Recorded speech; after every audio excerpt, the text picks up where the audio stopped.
My friend's wedding is a disaster. It took a toll on our friendship. Well, you know what they say. The wedding is important. I'm about to tell you the story of how toxic Tina ended up curing me of my people-pleasing tendencies. When someone's so sucky that you're like, I can't please you. Just for a little backstory, I have known Tina my entire life. We were born only a week apart from each other.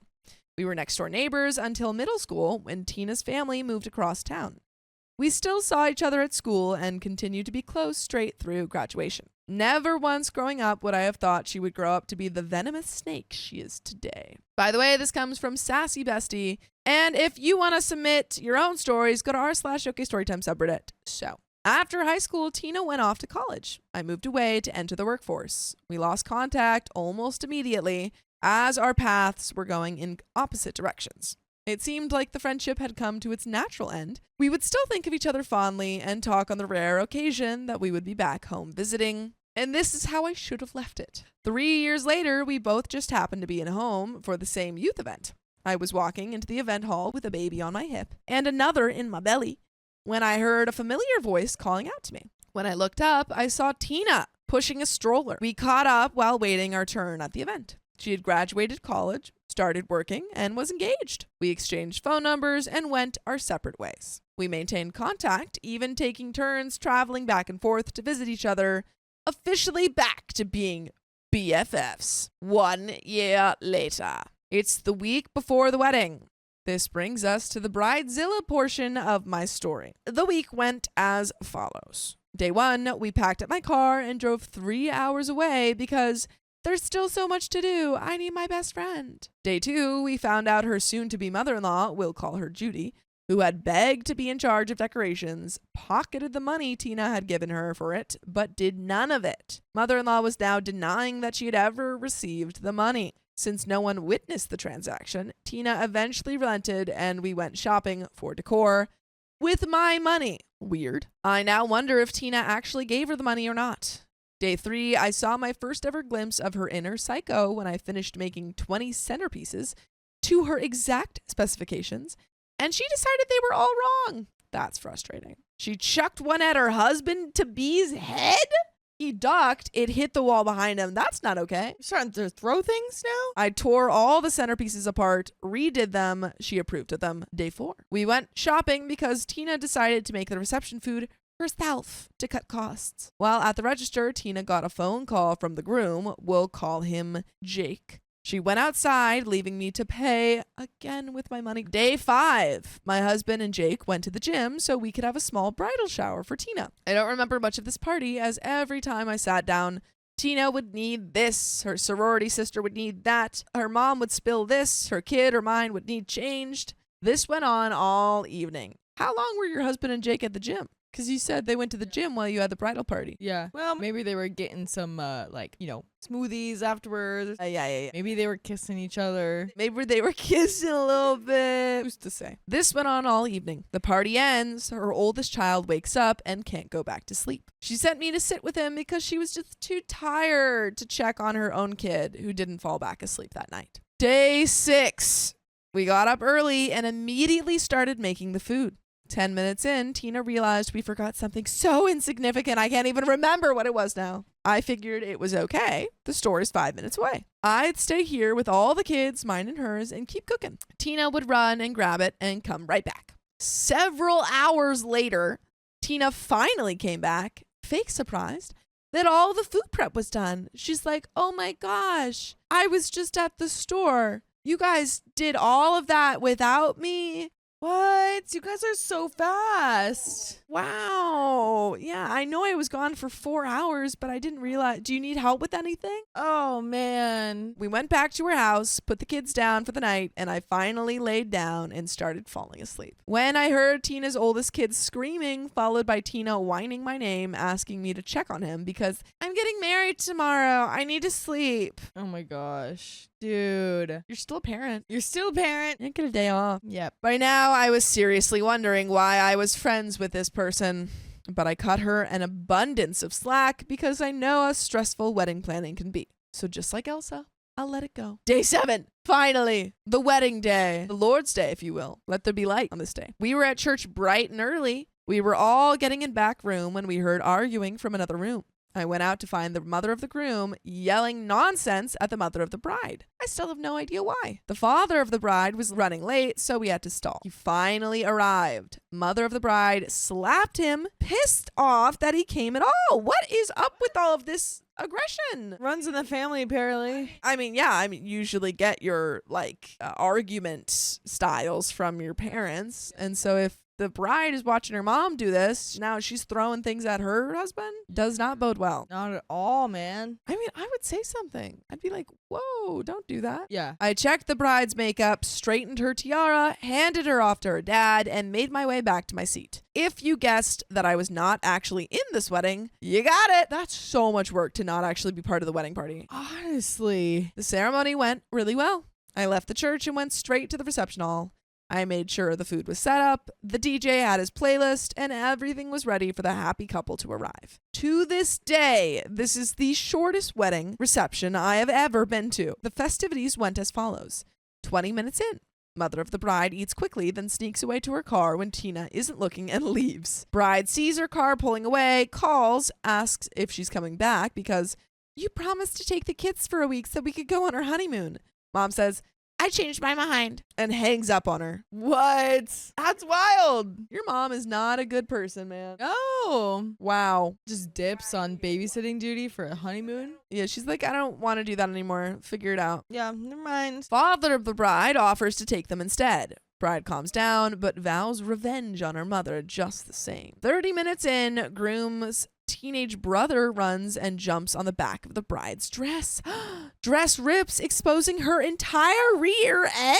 It's like that one sunscreen brand where the dog is pulling down the baby's little bikini bottoms. Oh my goodness. This is like a movie. Yeah, this is like a silly 2000s Home Alone style movie. Yeah, where oh my goodness, how does that even happen? I take Tina to the restroom and pin up the dress so her booty is covered. 35 minutes in, that's like a nightmare. I don't know, that's terrible. Wow. Bride and groom are walking around mingling with guests when their oldest kid starts crying. 3 days of not sleeping finally caught up to him. He needs a nap, but the noise from the reception is preventing that. 40 minutes in, bride asks mother-in-law to please take him to the other room and see if she can get him to lay down because they're just about to do the first dance. Mother-in-law looks at bride and says, that is your kid. Mother-in-law doubted said child's paternity. I am not missing any part of my son's wedding. Bride begins to cry, takes her kid to the other room. 50 minutes in, baby is still crying. It's too loud for him to sleep. Bride pleads with mother-in-law one more time, asking her to just sit with him long enough to do the first dance. Mother-in-law still insists she is not missing any part of her son's wedding. That's your son. You sat with him. 1 hour in, I turn my back for 2 minutes when Jake comes bursting through the door telling me that Tina just took kid one and left. Go after her. She'll listen to you. I run outside to see her getting into her car. I jump into the passenger seat and she squeals rubber leaving the parking lot. So you're like, wait, I gotta talk to you. You jump in and she's like, okay, we're both leaving then. I'm imagining the windows rolled down and she just dives in and so her legs are still sticking out and then it just gets off and she's like, give me this kid. Yikes. Because the kid isn't hers, right? This Tina? So it's the bride, which is OP's friend, I think Tina, and her child, her and the new husband's child. The mother-in-law is doesn't believe that it's his child. And so that's why she keeps going, I'm not watching it. It's your child. I'm not watching it. Oh, I see. Yeah. And so she's like, you know what? I'm fed up. And she leaves her own wedding. Oh my gosh. That's crazy. That's crazy. Runaway bride. Runaway bride. My gosh. A few miles down the road, we come around a corner to see a moving van stopping in our lane, maybe 500 feet away, and a semi coming in the other lane. At the rate of speed we were going, my brain immediately starts mathin', and I just knew we didn't have time to stop. To this day, I don't know how we managed to not have a life-ending car accident that day. We got back to the house, and I told her I was going back to the hall. When I got back to the hall, Jake has decided that the party was over, and he and all the remaining guests were tearing down and cleaning the hall. Me being me, I let them all have a big piece of my mind. I packed up my kids, and we all made the long drive home. I called Tina when I got home to let her know we made it. Then she ghosted me, and there is an update, but Tina ghosted OP. For all that she's done. I mean, depends on how long she ghosted you, or maybe it was indefinitely, but if it was she didn't respond after that day, valid. that was a big day. Yeah, lots going on. I'm assuming it's more than that if she's calling it ghosting. But honestly, if she's ghosting, trash taking itself out. Exactly. It's like, okay. Yeah, you cannot be around this friend anymore. They are just a crazy headache to be around. So Yeah, I mean, like, drama follows them like ghosts follow Keon. yeah, exactly. So just leave him behind. But there is an update. So after her disaster of a wedding, I talked to Tina. I let her know I made it home. Then she changes her phone number and ghosts me for 10 years. 10 years? She gonna hit her back after 10 years? You know, like, how long do you refer to it as ghosting? I don't think it talks about time, you know? I feel like it's like she gets the process of not talking. It's just about like how it ended, I feel. She ghosted me. Yeah, I don't know if I would say ghosted for 10 years. Well, I think that's just implying that she's replying again after 10 years. During this time, I hear all sorts of things about myself that I never knew about. These rumors range from I single-handedly and maliciously ruined her wedding to she caught me in bed with her father. Girl, what? OP did so much work for this wedding and is being slandered. All of the lies, man. That's wild. None of which were true. I have never really cared of what people said about me, so I had 0 F's to give. If people want to spread vitriol and lies, that says more about their character than mine. Fast forward 10 years, my husband leaves for work.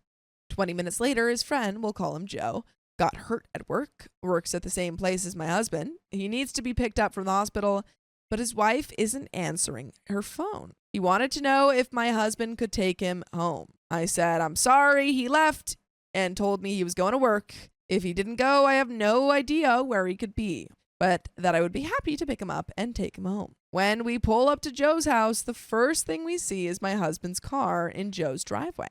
We go inside, and you guessed it, there's my husband and Joe's wifey doing the horizontal mambo on the living room floor? Whoa, whoa, whoa, whoa. I'm sorry, I've never heard that before. Oh my gosh. Wait, so 10 years later, your husband is cheating on you with his friend's wife. No, they're doing the horizontal mambo. It's totally different. Horizontal mambo. Dude. Right on the living room floor, man. That's messed up, man. I don't tolerate cheating, so my marriage ended that day. Oh my gosh. No marriage counseling, no apologies. That is an unforgivable act in my book. So I file for divorce and move me and my children back to my hometown. The first day at their new school, I go to pick them up afterward and I bump into Tina, whom I didn't even know was back in town. She immediately starts talking to me, telling me that Jake is becoming harmful in the relationship. They were separated while he sought help. For months, she tells me how harmful Jake was towards her and the kids and confesses that it was him who insisted she cut ties with me. Says me yelling at his mom after what she and her other child did at the wedding was the final straw. Insists he was the one to start all of the rumors and begs forgiveness. I give her the benefit of the doubt on these accusations. She isn't giving me any reason to doubt it. From here, we start having dinner at her house nearly every night. At first, we would split the cost of these meals. Over time, it ended up with me footing the entire bill. I knew what she was going through, and me being better off financially, I didn't complain. During this time, I confided in Tina all of the things I went through in my marriage, as it was a very toxic marriage even before I caught him with Joe's wife. Well, I canceled dinner because one of my kids wasn't feeling well. Tina is upset, but ultimately says, it's okay, but asks if I can drop off a few things that she left at my house. I said yes. But my ex was here at the moment. Since my ex had to go past her house on his way home, he offers to just stop and drop it off. Fast forward 8 hours. My sick kid starts displaying new symptoms. We need to go to the emergency room. I call my ex, no answer. I call him several more times. He still doesn't answer, so we just go. I call Tina on the way. She answers. I explain what's going on and that I can't get a hold of her dad. She says he dropped off her bag and left, and she has no clue where he is. So I drive past his house. His car is there, so I just assume he's in deep sleep. I call his neighbor from the hospital and have someone go knock on the door. I then call Tina again. She says she's tried to call him and got no answer, but she left messages, and if he calls her back, she will let him know what's going on. Turns out my kid's got appendicitis. Wow. Oh my goodness, and is going in for emergency surgery. I call and update everyone. I'm on the phone with Tina, who is still denying having seen him, when in the background, I hear one of her kids yell my ex's name. I knew it. I was going to be like, he's probably at her house. Yeah. Stop doing the mambo. Stop. I thought she was on the phone with Tina. Messed up. I said, so have you even told him what's going on? Put him on the dang phone. Turns out once he got to her house, she put the moves on him. He drove 30 minutes home while she followed, parked his car in his driveway, got into her car, and went straight back to her house. And no, she hadn't told him what was going on with our daughter. So he's now an hour away from the hospital with no vehicle. Tina decides to do the right thing and tosses him her keys. He takes her car to the hospital. After the surgery and my kid's recovery, Tina and I talk, and she insists she was just really lonely. And I'm sympathetic to this because I've known she's been dealing with a lot. Having been in a harmful relationship before, I know where she's coming from. She apologizes for not admitting he was there from the start. I forgive her, and we go back to the way it was. A month later, Jake turns up. Tina moves him back in with her. I am watching him closely because I have been told he hates me, and he's a horrible, no-good son of a beep, and I don't trust him one bit. A few months later, Jake has to go out of town on a business trip. Tina almost immediately cheats on him with the neighbor. I catch them in the act and tell Tina, you tell Jake or I will. How are you always catching Tina in the act? I think you actually caught someone else in the act before, but how are you always catching people in the act? Yeah, how did this one happen? I get the other one. She went to the house, but maybe she's just driving in the neighborhood to go see her or something like that, and then sees her coming from her neighbor's house or something. I don't know. Potentially. Maybe. I do not condone this behavior one bit. She agrees to tell Jake as soon as he returns. I accept this as he only has a couple of days before he comes home, and regardless of how I feel about the guy, no one deserves to get that news through a phone call. I don't want him driving home upset and something bad happening to him or anyone else as a result. When he arrives back home, she follows through and tells him. Jake decides that this is unforgivable and starts packing his bags. Tina calls me, says she told Jake and he's going crazy. Come help, the cops are on the way. I pull up to see Jake carrying armfuls of his belongings out and loading up his car, all while she's on his back, her legs wrapped around his midsection, one arm hooked around his neck, and attacking him. Oh my goodness. Oh my gosh. He looked like he had just went a few rounds in a cage match with Wolverine. You need to freaking call the police for him. Yeah, that's crazy. Because at first I was worried. I was like, okay, if she's being honest about him being harmful and stuff, I'm kind of worried about him finding out that she's cheating on him. But after this, man. Yeah, it seems like she's the one who's the harmful one. She's absolutely the one. As soon as Tina sees me, she hops off his back and starts playing the victim. He looks at me and says, I can live with her anger. I can put up with her violence. I can't forgive her infidelity. Mine said that I would suggest to adopt. I don't think you should put up with any of that. Don't put up with any of that. Don't put up with any violence. No, none of that is okay. I just nod in his direction. I turn back around just in time to watch her throw herself backwards on the front porch, start slapping her head against the wall while screaming things like, you're giving me a concussion. The cops are on the way. And ow, stop, you're hurting me. Then she starts hitting herself in the face. That's scary. To have someone so manipulative and such a liar that they will go to any lengths to put the blame on you. Yeah, just seeing a psychotic meltdown happen is wow. She seriously looked like she was possessed by the devil himself. Then just as suddenly as her fit started, it was over. She looks at Jake and says, let's see you talk your way out of this one. Girl, you have witness. You know, Addie, me, will tell the cops that she saw you hurting me and everything. I said, you're correct. I will definitely tell the cops everything that I've seen. This girl is stupid. Yeah. Cops show up, take everyone's statements, and I tell them exactly what I saw. For the next few weeks, Tina and the neighbors start calling me and trying to tell me to go to court in her defense and tell her lies. I say I will go to court, but that I'm not going to perjure myself. So she ends up giving up and instead starts spreading more lies about me, this time saying that I ruined her marriage. I was sleeping with her husband. Newsflash, I wasn't. I have a type. Jake doesn't fit that mold. I decided this is my last straw. I am done with Tina. I cut ties. You put up with a lot. Thank you. Wow. Wow. Wow. Wow. Wanting to know the truth, I called Jake to find out everything had been a lie. It was her that chose to ghost me after the wedding. It was her who was physically harmful the whole time. Duh. You would think this is where my Tina troubles ended, but unfortunately that's not the case. 1 year later, I'm out running errands and picking up some necessities from the store. every place that I stopped that day, it turned out that Tina also needed to go to those places at the same time. Tina's stalking you, girl. For real. That's scary. As we live in a relatively small community, it isn't uncommon to see the exact same people everywhere you go. I just chalk it up to small town coincidence and choose to take care of my business and just ignore her presence. You know, like adults do. A few hours later, I'm at home making dinner while my youngest child, who was 5 at the time, is playing with the toy I bought her that day as a reward for being good while we were out.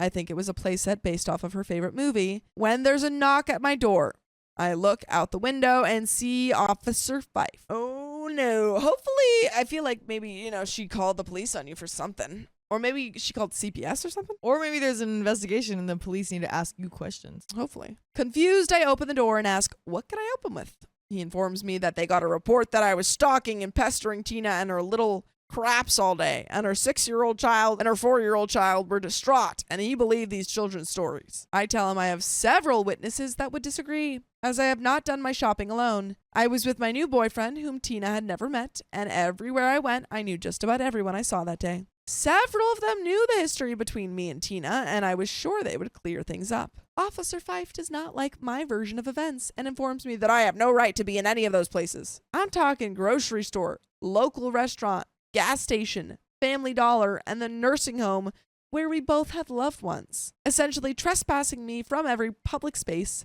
in town. Daddy just is giving me a warning this time to consider myself warned that if Tina calls again, I'm going to jail. Does he not follow up at all? Conspiracy theory. This is a fake cop. Conspiracy theory. She hired someone to act like a cop and went over to scare her. Or maybe she's got a man on the inside. Maybe. Like he's like a cousin or something. He's like, yeah, don't talk to Tina or I'll arrest you. Yeah. Well, I was willing to just walk away up to this point because I didn't want to make waves, but this was my breaking point. So I called a lawyer friend of mine, told them about the latest installment of the saga of Toxic Tina, the eternal victim. They then did a little digging, made a few phone calls, and drafted a letter to the local police chief informing him that we had conclusive proof that if anyone had stalked anyone that day, it was Tina who had been stalking me. My lawyer friend had obtained surveillance videos from the day and times of the supposed incidents, as he is a pretty well-known lawyer in the area and has a good working relationship with most of the local businesses. This was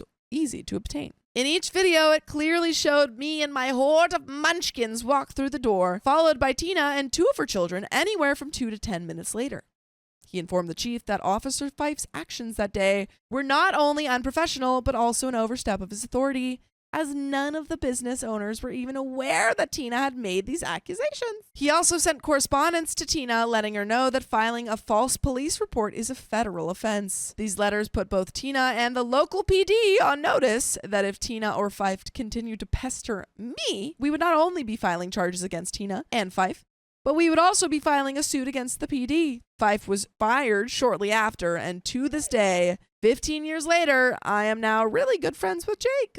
Nice. Wow. What a turnaround, man. Wow. You thought he sucked, but turns out he's actually a nice guy. Actually pretty cool. Wow. And to this day, if I run into her anywhere, she'll glare at me until one of us leaves. And by the way, you should never leave us because you can listen to full episodes of stories just like this. Just go to Spotify, Apple Podcasts, or iHeartRadio and search Focus Storytime. But there is a little bit left of this story. Do you have any final thoughts?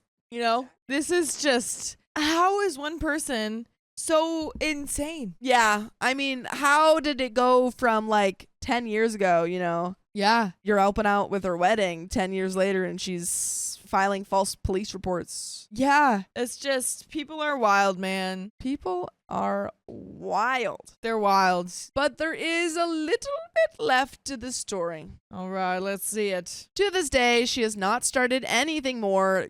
Good. Leave her in the past. But I do get dirty looks from her. I do still get nervous if I see her, worried another cop is going to show up at my house, or worse, she's going to Hulk out and make me the focus of her next meltdown.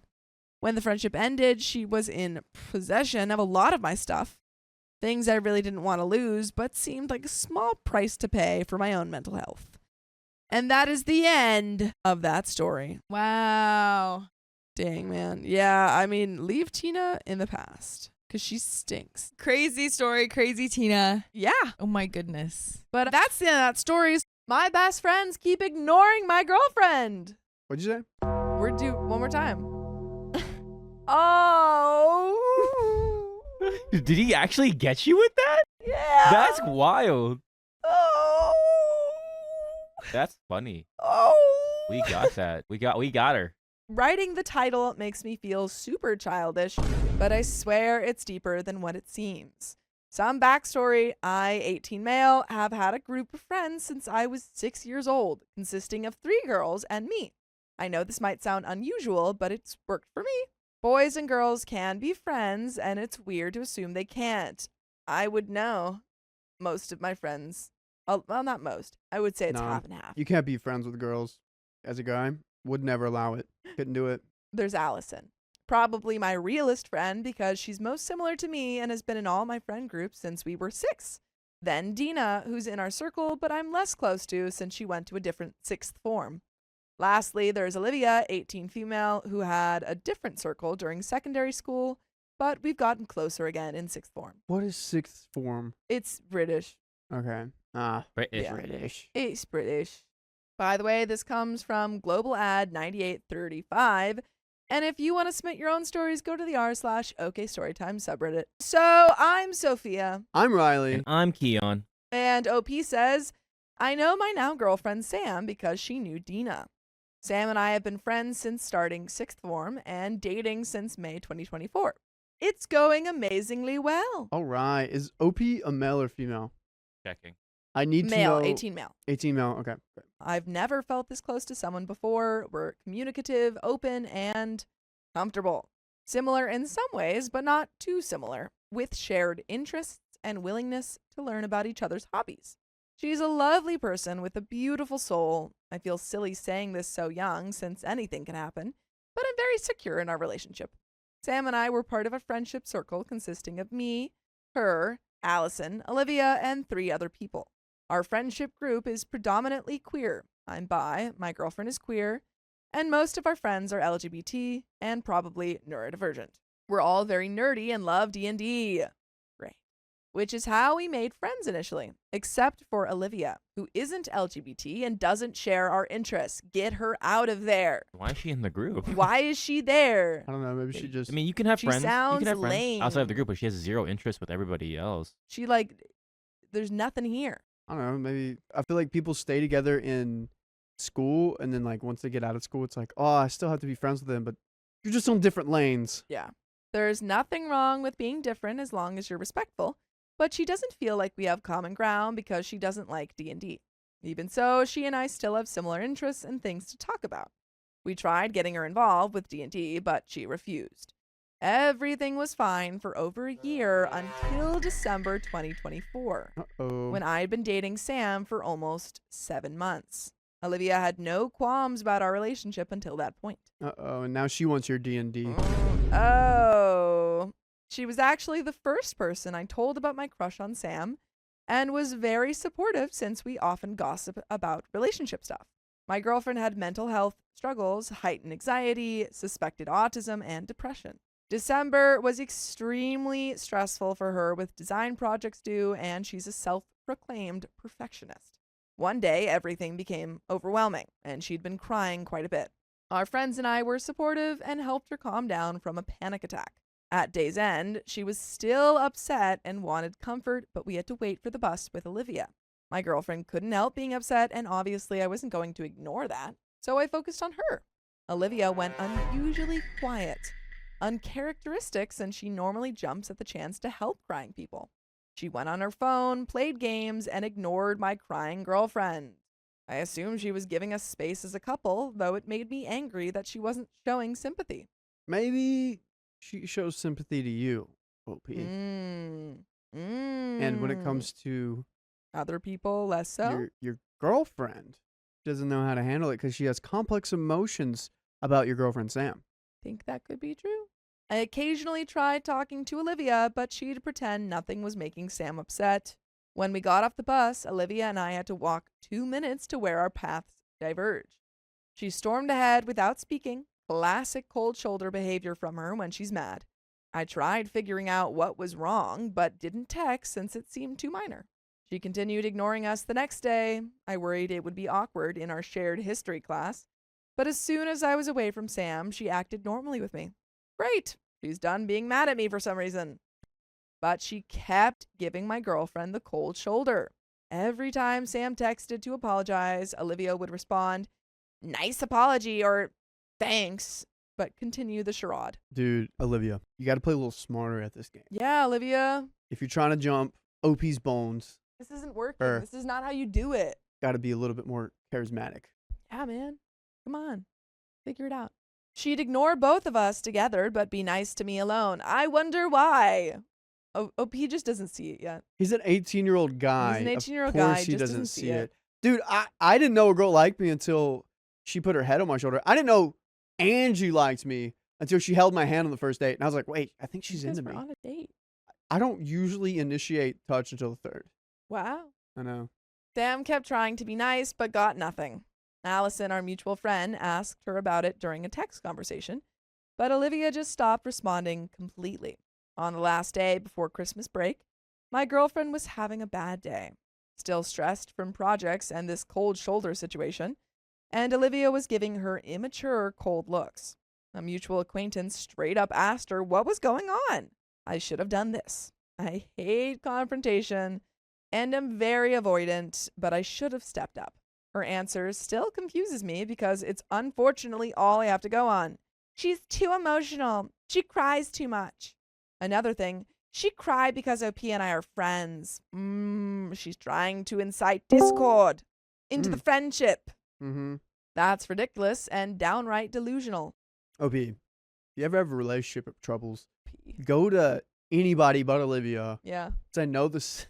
The second you're having issues with Sam, you're gonna go talk to Olivia, and she's gonna be like, she's manipulating you. Don't you see? Don't ever go to Olivia about this. Oh, No, sir. you're her puppet. You got to get out of that. And come to me. This confused me so much. Why would you admit this? She's not an idiot. She should know this is a childish reason for ignoring someone, because it's not. OP. We can all see it. Sam and I racked our brains because we suspected it might be about me not being as close to Olivia since dating Sam, but just Sam being too emotional? Horrible and very out of character. OP, wake up! Wake up! Alice and Sam and I wondered if something was happening in Olivia's personal life, but we decided it would be weird to ask. How is no one in your friend group realizing what is very obvious to all of us here? Also, if you're friends with someone, you can ask, hey, how's up? everything doing? I was talking to a team member today, and we got to talk about her personal life, and, hearts in the chat for her. Hopefully she's doing okay. But, she opened up and was like, this is what's going on. I'm like, that's what you do as as life. Do you think Yeah. the people in the friend group support this? Support what? Like, what's going on? They're like, Like they want Olivia? yeah, yeah. I don't know. Because I- they it just can't feels be like- that oblivious. I don't know. Like they're 18, but like I don't think I was that oblivious at 18. They can't be that was. oblivious. I mean, about my own still like are. personal anytime See? someone was flirting with me, but like with other people, I could spot it. Mm-hmm. Maybe that's OP's thing. It's just hard to imagine that's happening to you because you don't really perceive yourself being in that Yeah. element. I mean, Yeah. I get it. Like, I don't know when We get it. You're a stud. No. Thanks. Yeah. Oh no, when I was in like high school, what guys were like, that girl is hitting on you, and I'm like, Yeah, I would never I'm know. like, Yeah. no, she's not. I didn't realize until like senior year of college that people were hitting on me. And even Yeah. then, I'm like, is Carly No. flirting with me? Because for guys, Mhm. this sounds so bad. But if a girl's being nice to you, they assume that they're flirting with you. So it's either if they're nice to you, you think that they're flirting, or you don't think they're flirting whatsoever, and you later down the road you realize. that they're Yeah, flirting. it's Yeah. that video of like, is she really into me? I Or is don't. she just being nice? Is she being nice? I think she told me she likes me, but she's just being nice. Mhm. Yeah, tough. Yeah. With guys, they tell you they like you. They I'm don't. like, oh no. That's just your experience. No, that's all most girls. Well, I tell Angie I like her a lot. Well, don't lie. And she says, thanks, pal. I don't. Anyway, Christmas break would hopefully settle things down, right? During the break, she had me, Allison, and Dina over for a movie night. At the end, she began yelling at me for not having proper manners. all because I was comfortable enough to not say please for a drink. Allison said it was harsh, and suddenly Olivia turned on her. Are you gonna tell me to go unalive myself? Okay. What? Okay. What? Kids these days, they say Okay. the darndest things. What the heck? Are you gonna tell me to? After 11 years of knowing Allison, she would never actually tell someone that, especially not Olivia. This made me worried something was genuinely wrong with Olivia mentally. Yeah. Yeah. Allison reached out to apologize, but nothing was resolved. Olivia didn't apologize or admit anything was wrong. Olivia, how's their home life going? Olivia. Our hangouts never end like that. Another odd thing during break, Olivia's mother asked my mother in a skeptical, hushed tone, "So what do you think of Sam?" Obviously, Olivia had fed her mom lies or exaggerations about Sam. My mom was confused because she couldn't understand how anyone wouldn't like Sam, who's the most kind, thoughtful, sweet person. After Christmas break, nothing returned to normal. Olivia ignored my girlfriend for a total of 6 months. We found new ways of working around it. If the status quo suddenly changed and Olivia liked Sam again, that would be weird because of how used to it we got. It was sad because Sam and I ended up eating in the library, away from our friend group, since Sam worried Olivia would snap at her, which became a new thing. Olivia would snap at her for little things, sometimes mock her and avoid her presence constantly. This was despite Sam trying to say hello, include her, and wave in the hall. Super awkward, but luckily our friend group was just as confused as we were. I still don't get it. How? Okay, How do you not get it? the reason you don't get it, OP, is you're avoiding it. Yeah. Too deep You don't want to down. get it. Exactly. Deep down, you know what's happening, but you want to avoid that reality in whole. Thus, you're just commenting on everything she's doing rather than actually doing something about We it. got to address it. We got to address it. Dude, if Sophia was acting to me like this, I'll be like, what's up? What is up? Why you doing this? Yeah. And then she'll tell me. Mm-hmm. Like, we'll get frustrated at each other, and then, like, we'll talk later, and then And Yeah. then it's fine. it's fine. That's what you need to do with Olivia.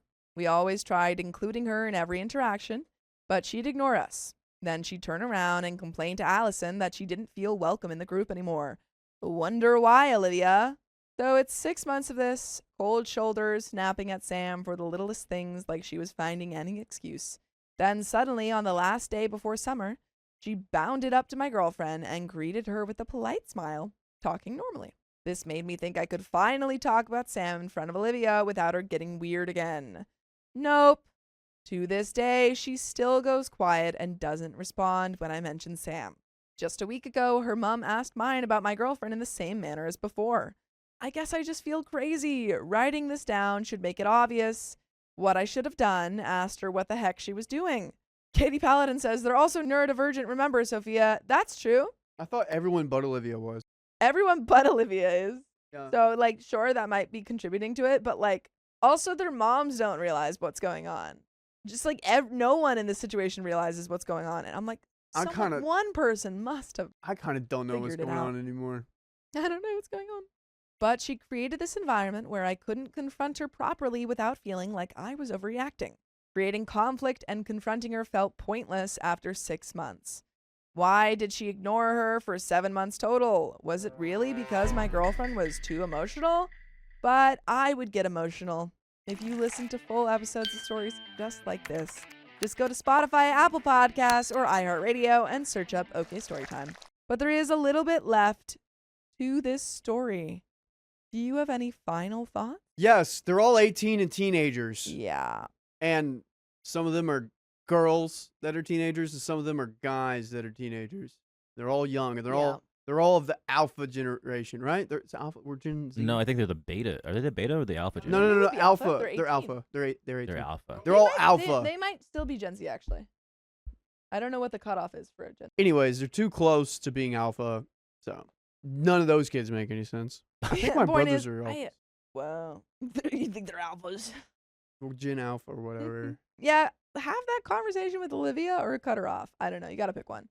Cut her off since you're non-avoidant, and that seems like the easiest. Easiest way to get it done. But you can't do this middle ground where you're all trying to be friends with her and she's actively ignoring your girlfriend for 7 months. Yeah, dude. That's Not a the bad vibe. move. That was the worst move you could take. Yep. But there's a little bit left. Before you go all Reddit and say she was jealous of my girlfriend, previously she and I have a sibling-like relationship, dude. They could always change. It can change. She's proclaimed she thinks of me like a brother and that it would be gross for people to assume we're together. It's the The lady doth protest too much. yeah. No, it's like you're like my brother, but like if you're into it, I'm into it. She had a boyfriend during this period who she's still with. Girl, come on. You're overthinking it. Yeah, but guess Occam's what? They're razor, teenagers. That's all they simplest do. answer. Teenagers Yeah. only overthink. It's true. Mm-hmm. I just don't understand why she had to do this. This is very extreme for her. I've started thinking about whether I'm making excuses for myself and whether I should have asked what was going on. Probably. Maybe included her even more somehow. So am I an a-hole for not reaching out after her signals and asking if something was happening in her personal life? Am I an a-hole for possibly prioritizing my girlfriend? And that is the end of that story. You're not the a-hole for prioritizing your girlfriend, but you should have brought this up way earlier. Yeah. And don't continue to put it off just because you're like, well, it's been so long. Mm-hmm. Like, stop procrastinating it. Go talk. Yeah, the You longer have you to. wait, the more awkward it's gonna get. It's Yeah. already awkward, and Already awkward. so And this is challenging me as a 6'7". I just bit right on the highway. no, not. Not you. This is challenging me as someone that avoids things to hack it head on Yeah. with raging fists. You got this. But that's the end of that story. Our neighbor is flirting with my boyfriend, but he doesn't think it's a problem. Yeah, because I don't like her. I'll start this off by saying that I, 26 female, trust my boyfriend, 31 male, and his bond with me. We've been together for 5 years. I just don't trust his judgment when it comes to minimizing situations and setting boundaries, and I don't like that this situation is making me feel gaslit and crazy. I feel like there's no way to deal with this situation without coming off as controlling, and I don't know what to do. By the way, this comes from a throwaway flirty to boyfriend, and if you want to submit your own stories, go to the r/OKStorytime subreddit. So, an important piece of context to the story is that my boyfriend is Asian. I'll refer to my boyfriend as Alex and his neighbor as June. This story starts off in early December when Alex and I were in the mood for some spicy Korean food and met up after work at a restaurant. It was a regular food outing with nothing out of the ordinary. The waitress didn't treat us in any suspicious way at all and didn't seem overly familiar with us either. Nothing suspicious to report. About a week after that outing, Alex sends me a message that reads, "You'll never guess who lives in my apartment complex." The waitress from that Korean restaurant. And I chatted to her. Her name is June. I think you and her would be good friends. Okay, this is honestly starting out not bad. Not bad. I laughed at the coincidence and thought so too, happy that Alex and I might have a new friend. The next day, I asked Alex about how he and June started chatting. Alex explained that while he was getting into the elevator, he was joined by this girl who was chatting on the phone with someone. He said that when she saw him, her reaction was to make a strange sound between a gasp and a squeal, and she immediately put the person on phone on hold. She immediately started chatting with Alex, explaining that she was our waitress at the Korean restaurant, introduced herself as June, and that she'd seen him around the apartment building for weeks now and always wanted to talk to him. Okay, getting into suspicious territory. All right, now. immediately not chill at all. Yeah. I feel Giggle like- and squeal and say, I've been waiting for you to talk to yeah. And then immediately- Actually, let me introduce you to my girlfriend. Right. Finally, after seeing him at the Korean restaurant with me, she decided to chat to him. June mentioned seeing his car coming and going and how much she loves K-pop, Asian customs and snacks, etc. Apparently, she was talking like a runaway train about anything and everything, mostly about how much she likes Asian things. During this ambient conversation, they walked into her apartment door so that she could offload her bags. Alex said that he got off on her floor as to not be rude by holding the elevator. So the conversation turned to the apartment building and the units themselves. My boyfriend's apartment is a 2-bedroom place while hers is a 1-bedroom place, so at that point they started talking about how the layout of the 2 apartments differ. June invited herself to come look at Alex's apartment, and him being so kind allowed her to come and see it. It was at this point that she mentioned that the person she put on hold in the elevator was her mom and that she just needed to quickly end the call with her before coming over to look at the apartment. Only after she was their waitress, where she saw him with his girlfriend, did she think, okay, now it's my time to eventually find him in the apartment building and start talking to him? It's not that she just kind of like saw him and thought that they would be friends or something like that.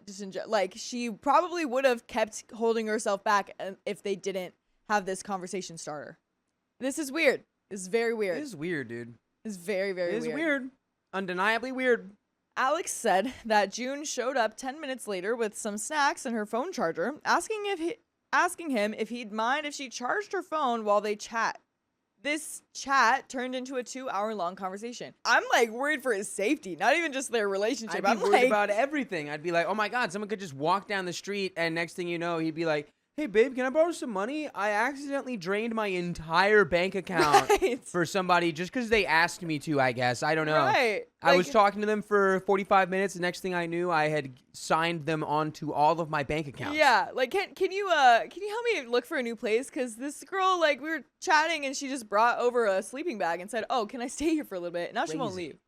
So in this conversation, Alex discovered that June had recently broken up with her ex-boyfriend, who is also Asian. Alex told me that during this conversation, he constantly mentioned that he has a girlfriend and brought me and my interests up constantly. He says that he kept telling her how well she and I would get along as friends. She only mentioned that she wants to be friends with him. However, I was shocked by this situation, especially because it seemed like June had no concept of boundaries since she'd been watching him for weeks, invited herself over to his place, and hung up on her mom to talk to him. And also, because he only told me about the extent of their conversation the next day.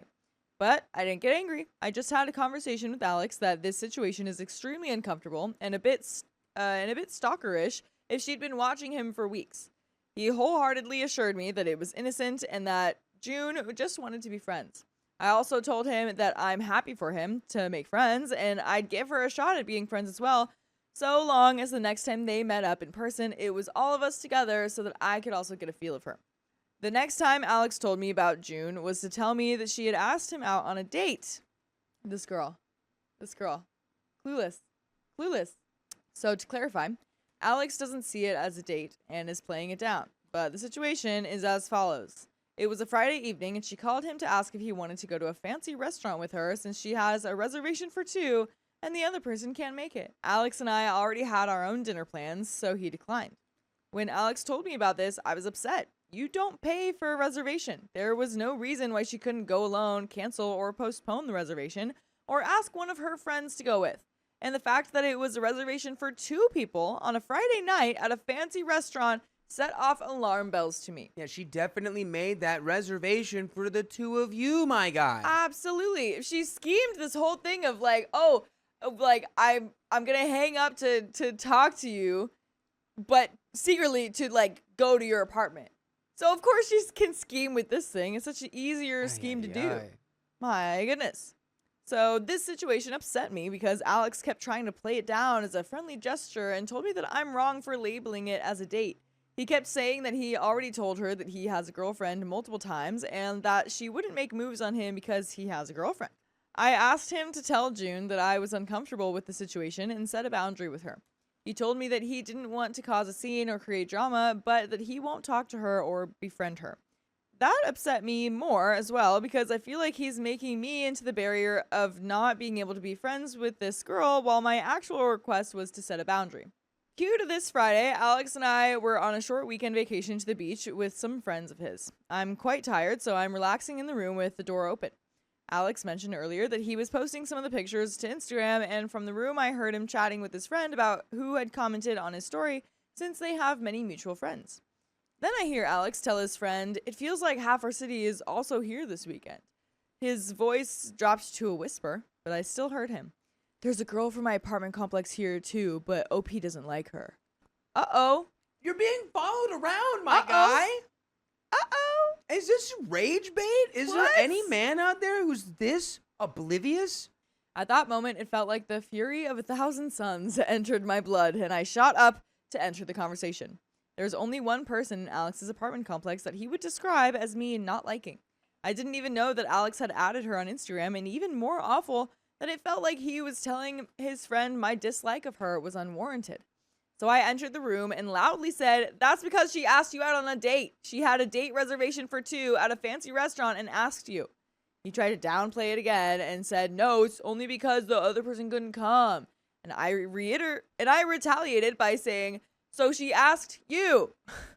His friend made a grimace, gave a chuckle, clearly not about to take sides, and slid backwards into their room. I asked Alex to explain, and apparently June had seen his story and spoke to him about how she was also in the area.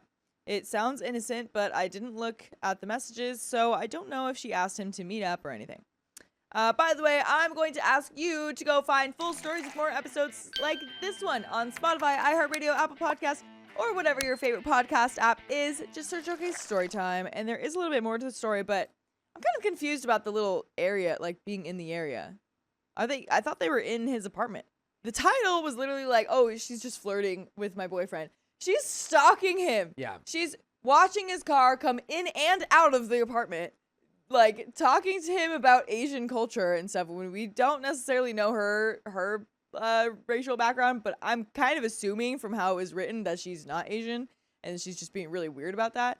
And then you guys go away for a weekend vacation, and oh, coincidentally, oh my gosh, she's there too. No way, I'm in town. We should hang out. But there's a little bit more to the story. So because we were on vacation, I didn't want to ruin the trip because of a seemingly innocent Instagram DM, I decided to not press any further. My modus operandi is to let things like this go, but it's been days and I'm still super upset. I'm upset that I'm not being taken seriously and that I'm being painted as the villain. I feel humiliated that I needed to defend myself in front of his friend. I feel like I'm being made into the problem and I don't know what to do about it. I feel like I'm going crazy and blowing this up more than it needs to be. How do I get my boyfriend to take this more seriously? And there are some comments. Comment number 1 says, well, your boyfriend certainly is stretching your patience. He sounds like a nice guy who likes attention and is excusing it with, I just like to make new friends. What he is ignoring is you feel threatened and uncomfortable, and that is just disrespectful. I'm not saying my boyfriend can't have girlfriends, but I would definitely feel the same way as you if it happened this way. I'm not sure what you can do because if he's not willing to realize what he's doing is sketchy, he will make you look like a bad guy and controlling. And OP responds, he definitely has other girlfriends, some I am also friends with and some not, who I don't have problems with because they are genuinely friends. June's behavior doesn't feel friendly to me, but I don't want to force my decisions on my boyfriend of who he can and can't associate with. I just want him to maybe set a boundary. I think currently he's slipped into the mindset that if he leaves it alone, the issue will go away. Comment number 2 says he likes the attention. He knows she likes him. Just tell him to set a boundary. If he doesn't, tell him that that's okay and you'll just have your own guy friends who only want to be friends with you. And you'll have them over for hours at a time at your place. And that's the end of that story. Well, yeah, what do you think OP should do in this situation? I would be like, there's only 2 options here. Like, you're either so blind that you can't see this, yeah, or you see it and you don't care. Yeah. And you like it. So either one of those gives me concern about the future of our relationship, because if you are so blind to something like this, what's the other thing you're going to be blind about? Right. Like, where does this end? Because this is just a common sense level of, like, interaction with somebody. Mm-hmm. It's, like, clearly not, no, like, come on. Yeah. Oh, Come can on. I see your apartment? Yeah. And then she's there for 2 hours? Yeah. Why are you talking to her for 2 hours? You have a girlfriend. Literally. You're like, oh, I told her I have a girlfriend. It's like, yeah, Yeah. but shouldn't you feel weird that there's some strange girl who went, yeah, like as soon as she found out you wanted to talk to her? By the Yeah. way, that was... And she caught you alone in an elevator and she was able to talk to you finally? And is following you around wherever you're going on this trip. It's like, it's Yeah. crazy. Yeah. So if you can't just respect the fact that I, your girlfriend, am uncomfortable by this dynamic you have, it's like, oh, but my girlfriend doesn't like her. Yeah. It's like I'm no- breaking up with you just because you're dumb. Right.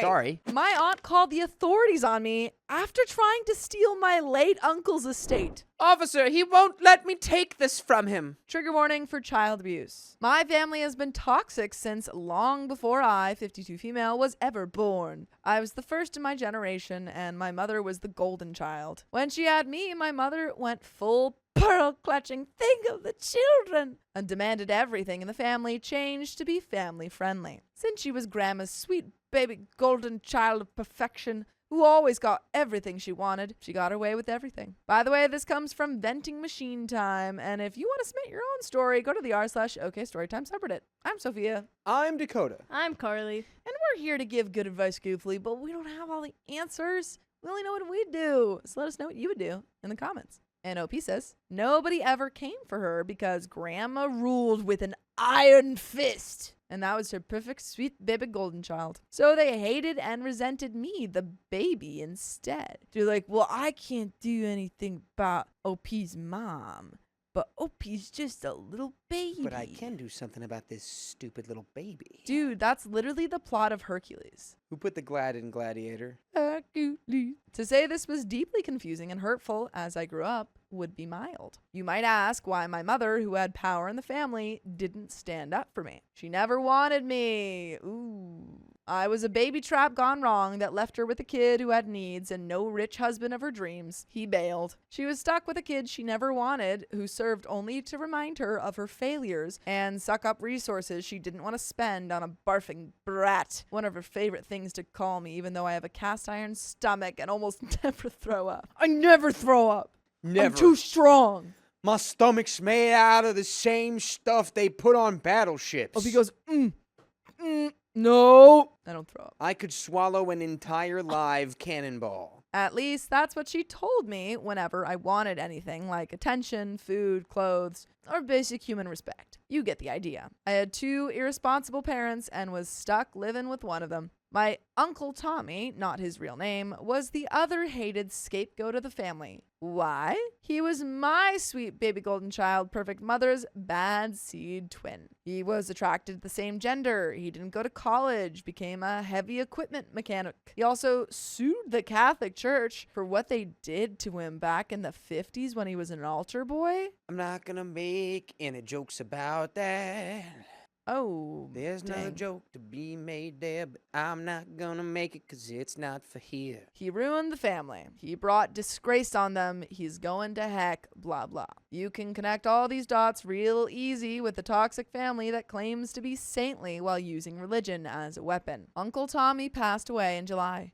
We were close. He's really the only one in the family I was close with because he's the only one who didn't hate me for existing and ruining everything. He's the one who took me to college orientation, showed up to my debate tournaments and school plays, attended my wedding and was there for me. He loved me and I was devastated at his loss. He also left me everything. I have spent the last couple of months dealing with all the estate stuff. It's been endless paperwork, logistics, sorting through things, and dealing with government agencies, unions, banks, and all that. He didn't have a lot in the way of assets, but he had a house, some retirement accounts, and a couple of cats. The cats are living with a friend who lost a fur baby recently and are being spoiled rotten. No worries about them. None of the family came to his funeral. He passed away right before a cousin's kid's wedding. Everybody was going to that wedding and used it as an excuse to skip Uncle Tommy's funeral because they couldn't possibly travel 2 weekends in a row, miss more work, or care about the attracted the same gender uncle they always hated, who was out of good standing with their beloved church. We had a good turnout of his friends, former coworkers, and local community.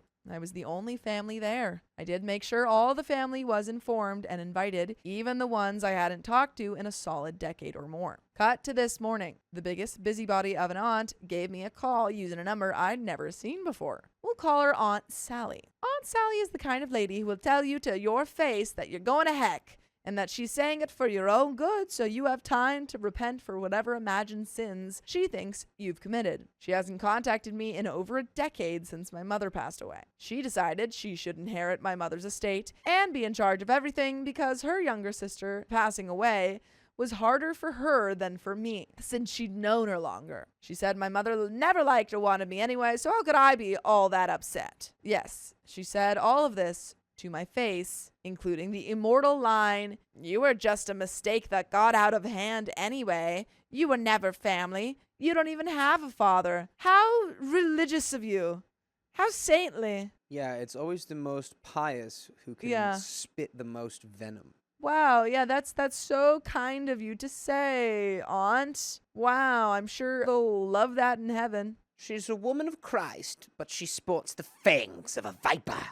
You can connect the dots as to why I blocked her on everything and why Oh. we went a decade without contact. I should have said serpent. Yeah. That was the thematically correct snake reference. You were close. Dang it. No, Aunt Sally didn't wrest control of my mother's estate, although she did try to get the body moved to a different funeral home so she could take control. She's like, I want control of the body. I want the body. The body is mine. The body is Why? mine. What are you going to do with the body? She hid a large deposit of gold within him. If you find where the body is buried, you'll uncover my treasure. I kept my gold behind his liver. Police got involved. I have the report in a box in the garage somewhere. She also filed a few requests for payment from my mother's estate, involving cocktail napkins that supposedly were debt markers. One involved a restaurant that hadn't even opened yet when the loan was supposedly initiated. That was expensive to handle, but went nowhere. Now Aunt Sally is demanding Uncle Tommy's estate. She's like, well, if you won't give your mother's, I want the other one, and then we'll call it even. Then we'll call that a day. Say goodnight. Specifically demanding several family heirlooms he'd been in possession of at the time of his passing that my grandfather left him back in 1996. She's insisting, I'm not family. Have no right to inherit anything, especially not the heirlooms, and actually said something about DNA testing me, in spite of there being actual film of my birth. I think even if, say, all of that is true, you're written on the will. Yeah, it doesn't Like, even matter. Even if she could somehow prove that you weren't related to any of these people, it doesn't matter. Yeah. Because you're in the will. Yeah, I guess unless you could prove that, you made, a concerted effort to conspire and fool your uncle into believing all of this stuff. But, you're on the paperwork. What does she expect to gain from this? She's like, and I would have gotten your Uncle Tommy's estate if it weren't for you meddling kids. She accused me of embezzlement and theft, of of forging documents. She admitted she knows it's nonsense, but she doesn't care. She's insisting she will get everything she wants via a settlement, or nobody will, because she can drag this out in court forever, even without a lawyer, just by filing endless crazy stuff. Not how she phrased it. Did you get evidence of her saying that? Yeah, do you have that in writing? That'd be great. If you could have a recording of that. But I condensed the frothing into words that make marginal sense together in a sentence. About an hour after I hung up on her, police showed up at my doorstep for a wellness check. They were very nice about it, but wouldn't tell me anything about who called it in. I asked for a report as I was having an estate-related family conflict. The police then got even nicer and apologized, saying this sort of thing happens around passing in families more than most people realize. Grief makes normal people do wild things and unhinged people even wilder ones. I've called the estate lawyer, who says she has zero grounds for anything. The will was updated right after my mother passed a decade ago. It's ironclad. All his siblings were left nominal amounts and random tchotchkes to prevent them from being able to contest anything. One of the random tchotchkes is a little figurine of a cat flipping the bird. Uncle Tommy was a lot of fun. What a baller way to just leave He's like, someone. and to my sister, this cat flipping you off. This cat, to whom's visage always reminded me of your temperament or something. I hope I don't that know. you look at this every morning and think of me flipping you off Yes. from wherever I am. And here's $324. Problem is, any person can file anything they want. I'm going to have to reply to it professionally, pay the lawyer for every bit of nonsense, take days off work to go to court, and feel like Aunt Sally has once again had her claws on me, and there's nothing I can do but wait for her to let go. Well, I feel like she's going to run out of money sooner than you are, seeing as she really wants those estates. By the way, I really want you to listen to full episodes with stories just like this. Just go to Spotify, Apple Podcasts, or iHeartRadio and search up OK Storytime. But there is a little bit left to this story. Any final thoughts? I just think it's funny that she's like, and I could do this forever even without a lawyer because I'll just come up with even more fanciful lies about you. Yeah. It's like she just goes to court and she's trying to She does it every file. weekend. She's like, actually, OP is a space alien here to invade and steal our brains. OP one time tripped me with a banana. She put a banana and I slipped like comically. Yes. And also, I was playing Mario Kart and saw that that's also in there. So she stole that. She plagiarized Mario Kart on me in real life. And then the clerk is just like, Tammy, we told you, you can't come back here. Tammy, you really can't keep doing this. Tammy, we told you last time if you came back, you'd be escorted out by the police. So We're you're going to have to stay file here. you in contempt of court. You're- Tammy, you know that. You're a public nuisance. But there is a little bit left. I'm somewhere between shaking and rage and crying. I want to scream. I want to rage. I want the world to just stop already. I want these people to leave me alone. Fine. They don't want me in the family. I left. So did Uncle Tommy. Why can't they just let the passed away rest in peace? And the people who left, because they were clearly unwanted and unloved, stay on. If anybody got this far, thanks for listening. I just needed to get this out somewhere. Screaming into my pillow was not enough this time. I have cameras on the house. Everything has 2-factor. My credit reports are locked down. There is nothing else to do except rage, cry, and wish I had been born into a family that wasn't obscenely toxic. Here's hoping whatever break from reality Aunt Sally is having peters out really, really soon. What do you guys think, though? And there are some comments. Comment 1, this kind of rage means your body is still treating these people like a threat because they were. The best thing you can do now isn't another legal or moral battle, it's containment. Checklist, keep all comms in writing. Never call. Create 1 legal inbox and forward every estate email there. Review twice a week only. Write 1 line template for any police or court contact. My attorney is handling all estate matters. Every night for 10 minutes, dump every angry thought onto paper, then shred it. It stops the looping. The goal isn't justice, it's peace. They already stole enough of your time. And that's the end of that story, folks. My boyfriend's mother can't get over his ex because she's white. That sounds wrong. My boyfriend, 28 male, and I, 27 female, have been dating for close to 3 years. Before me, he only had 1 major relationship with a girl he met at school. They were together for 6 years through their teens and early 20s and got engaged early on, but didn't want to marry until they were older. It never got to that because she cheated on him. This left him destroyed and with trust issues. It took him a long time to start dating again. We met 4 years ago and were friends for over a year with lots of mutual pining before we got together. Now we are very happy, the only problem being his mother. By the way, this comes from user Padre de Jolly on the 2 Hot Takes subreddit. And if you want to submit your stories, go to the r/OK Storytime subreddit. I'm Dakota. I'm Riley. And I'm Keon. And OP says, for context, it is important to know that he is a white man and his ex is a white woman, and I am Middle Eastern and visibly not white. His mother kept in close contact with his ex. They text daily, and she invites the ex to birthdays and holidays, which is crazy because she cheated on him.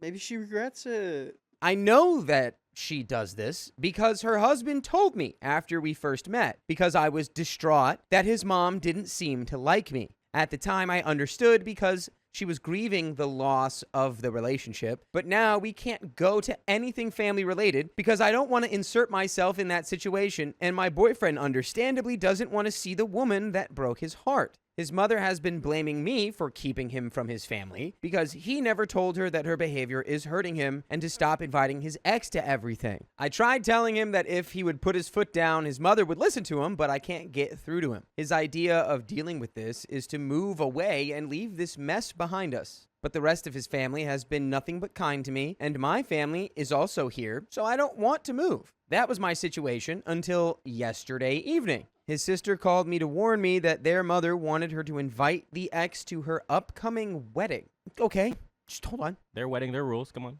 She told her off, but said that there is a chance her mother would bring her anyway. My boyfriend and I are both in the wedding, so not coming is not an option, especially because I really like his sister. We talked again this morning. I broke down crying, and she consoled me with words I will never forget. Don't take it personally. She, her mother, just can't let go of the idea that her son isn't dating a white girl. What? Oh, dude. It pains me because of the layers of that sentence and all the things that probably means. I think it's probably both. I think it's 2 things. Yeah. Well, I don't know. It's got to be partially the race, but then also, was she doing this the whole time after they broke up or just after he got with OP? Yeah. But I feel like it's been the whole Dang. time. Hate So that it's you're- probably that combo. hate you're not dating a white person because I really like putting mayonnaise when I want to spice up my meal. Dang, I really hate you're not dating a white person because how else am I supposed to match Stanley Cups with someone? That was a good one.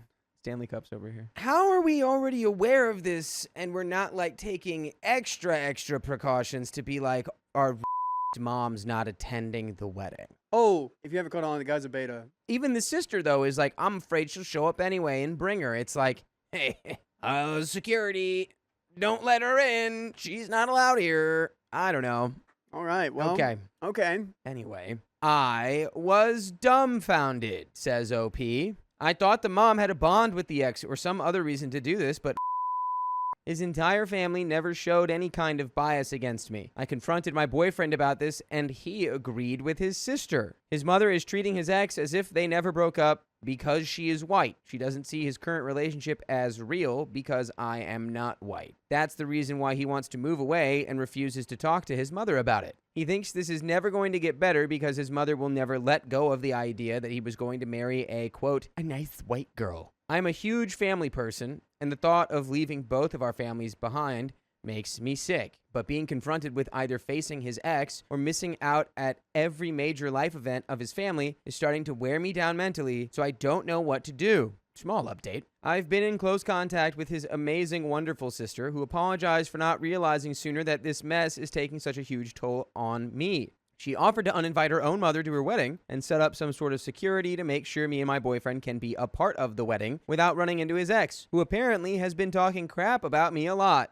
Lamau, but we never even met, so whatever. I'm shocked that she would go so far. I'll talk it over with my boyfriend once he gets home. How are you shocked by that? I don't know.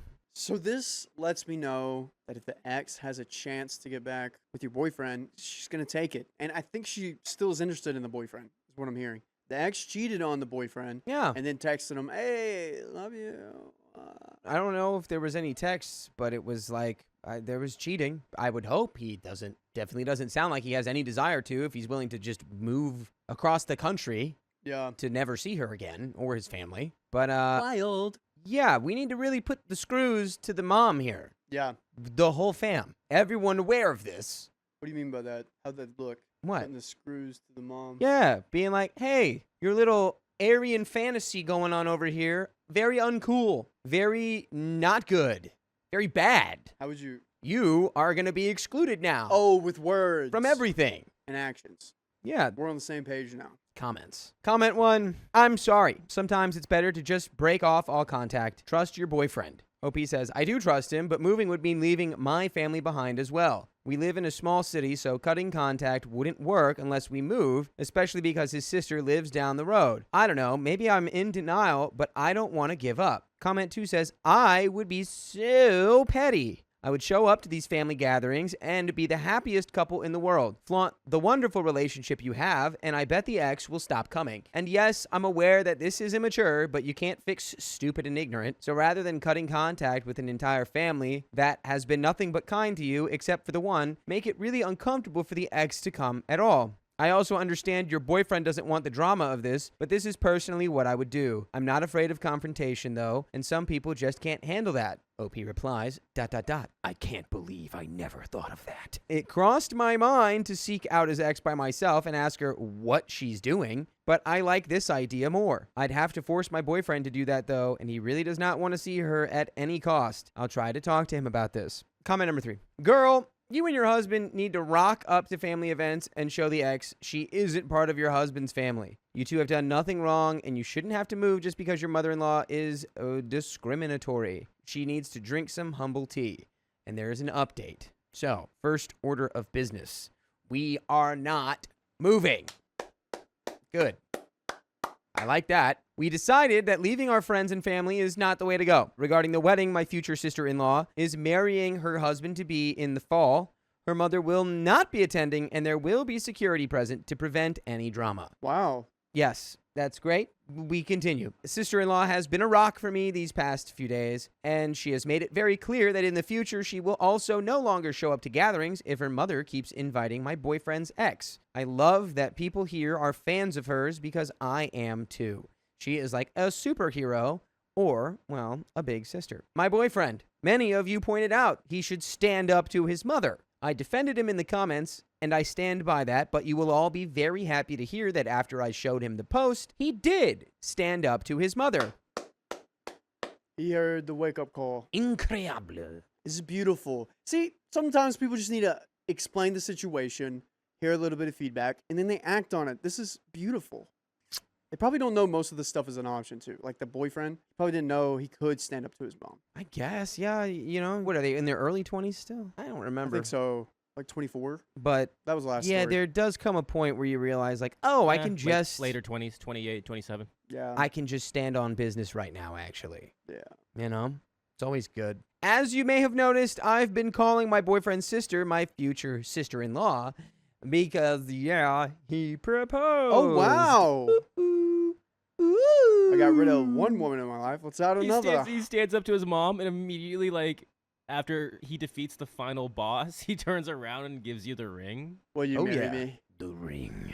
He took me to one of our favorite spots and got out a ring he's apparently had for close to a year. I cried, he cried, his sister cried when we told her. Her fiancé didn't cry because he knew. And then we told his dad, and his dad told his mother, and she was not happy. I wasn't there, so I can only tell you what others told me. She apparently threw a tantrum so bad, her husband snapped, and they are separated. I don't know if their marriage can be repaired. I sure hope not. My boyfriend drove over and finally stood up to his mom, and they are going full no contact for now. It breaks my heart a little because I blame myself for their family breaking apart, but sister-in-law and boyfriend have both told me that it's been a long time coming. I don't know what's going to happen next. If this can be fixed at all, call me naive, but I still have hope that this is the wake-up call his mother needed. I don't want to go no contact forever, but I am beyond grateful that my boyfriend's father and sister have my back. And by the way, you can listen to full episodes with stories just like this because we've got your back on Spotify, iHeartRadio, Apple Podcasts, wherever you listen to stories. Just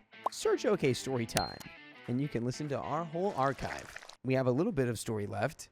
I like where we've ended up. Riley would also like where we've ended up, but he's a pee-pee boy right now, so he's unavailable. But Pee-pee land. we've really already broken it down. Yeah, if your wife is doing a on your son's now fiance, probably a deal breaker Yeah. for that relationship. Yeah. We Lucio'd. Let's finish this story. My boyfriend and I are also going to therapy, separate, with a few sessions together, and I'm looking forward to that. I hope it doesn't sound stupid to go to couples therapy right after an engagement. Not really. I think it will help us navigate the family stuff. God, I called him my boyfriend this whole post. Guess I have to get used to fiancé. Feels weird calling him that. Nah. But good weird. I love this man so much. My heart hurts a little. I'm sorry I never confronted his ex. We didn't push our love into her and his mother's face, etc. I don't think you really needed to do that. I think sadly real life is often a lot less dramatic than people want it to be. Haha. I'm happy with how things turned out to be. Definitely didn't think I'd be engaged within the week when I wrote that first post. But it's good. Life is good. And that is the end of that story. I reported my ex to the authorities after we broke up. Get tattled on, nerd. And we do have a trigger warning for emotional abuse. I, 36 male, ended up having to report my ex, 27 male, to the police after our relationship had come to its end. I was in a relationship with this guy, let's call him Josh. At first, everything seemed really normal, and things were going smoothly. The first night we spent together alone, we decided to be each other's, and that was good, or so I thought. What started out fine was anything but. By the way, this comes from Unbreakable M, and if you want to submit your own stories, go to the r/OKStorytime subreddit. So, one day, I got up off my couch in my living room and looked out onto the back garden. My living room faces the back garden. The house has a weird layout. And I smiled and waved at my neighbor who lived in the next block across from my house, who was walking his dog. At the time, Josh had an issue, a green-eyed, jealous issue.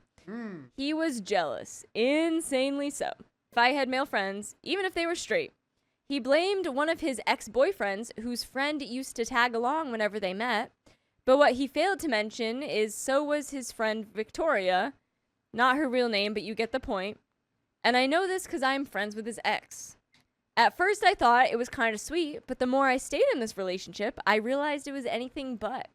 Whenever I would bring up topics which I may have wanted his advice on, or if he asked me who messaged me, even though the messages were harmless, and if it happened to be a male friend, he would get annoyed and defensive and start arguing with me over it.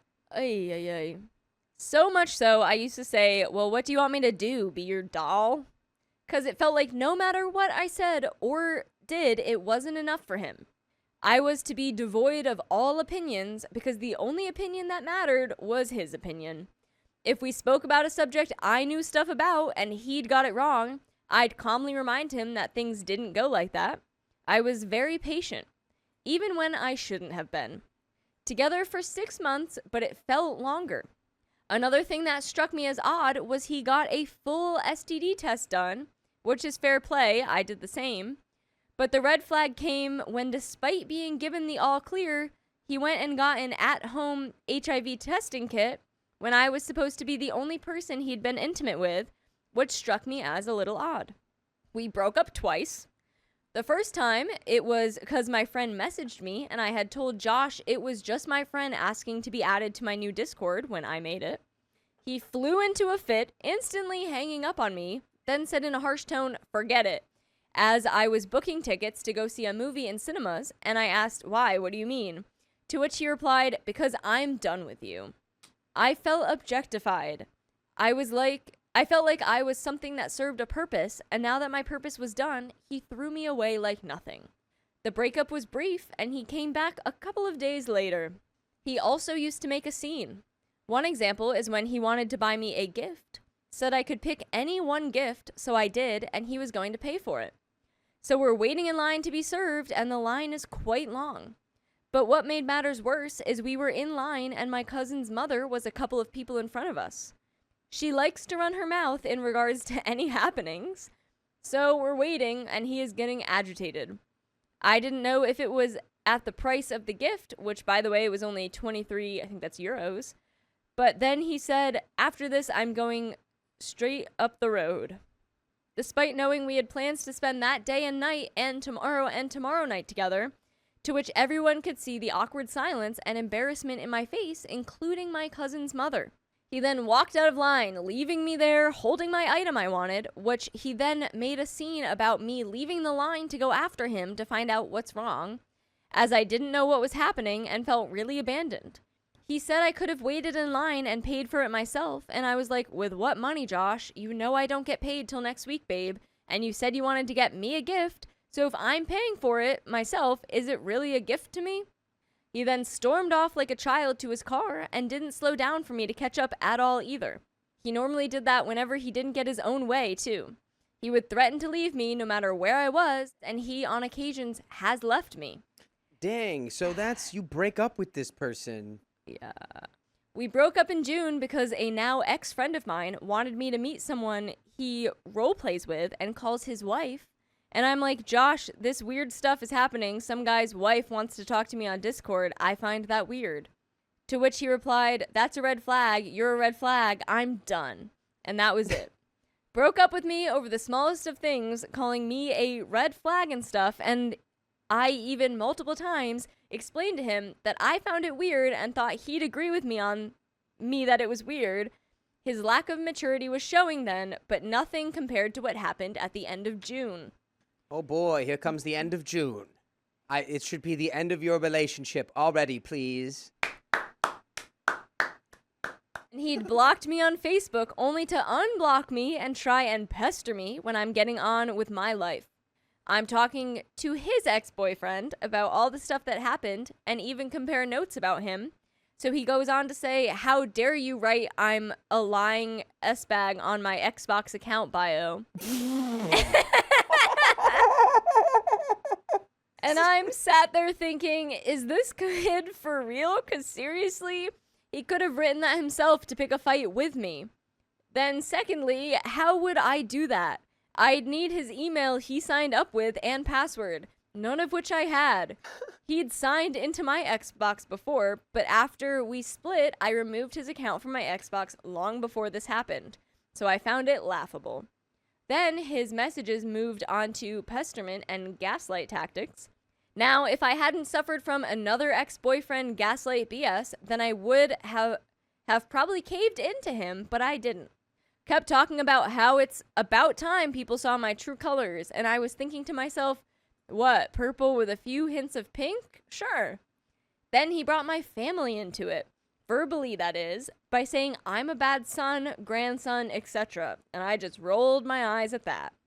Then went on to say, I don't like being told no, and I was thinking how ironic that is coming from him. I warned him multiple times to stop messaging me, to which he refused and said, fine, I'll report this to the police then, to which he rebuffed with, the only person who needs reported is you.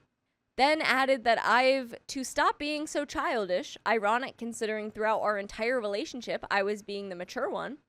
Then called me manipulative, which wasn't unlike him.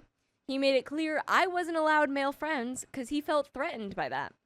Then to get one final dig in says, can't believe I got bored at you from day one.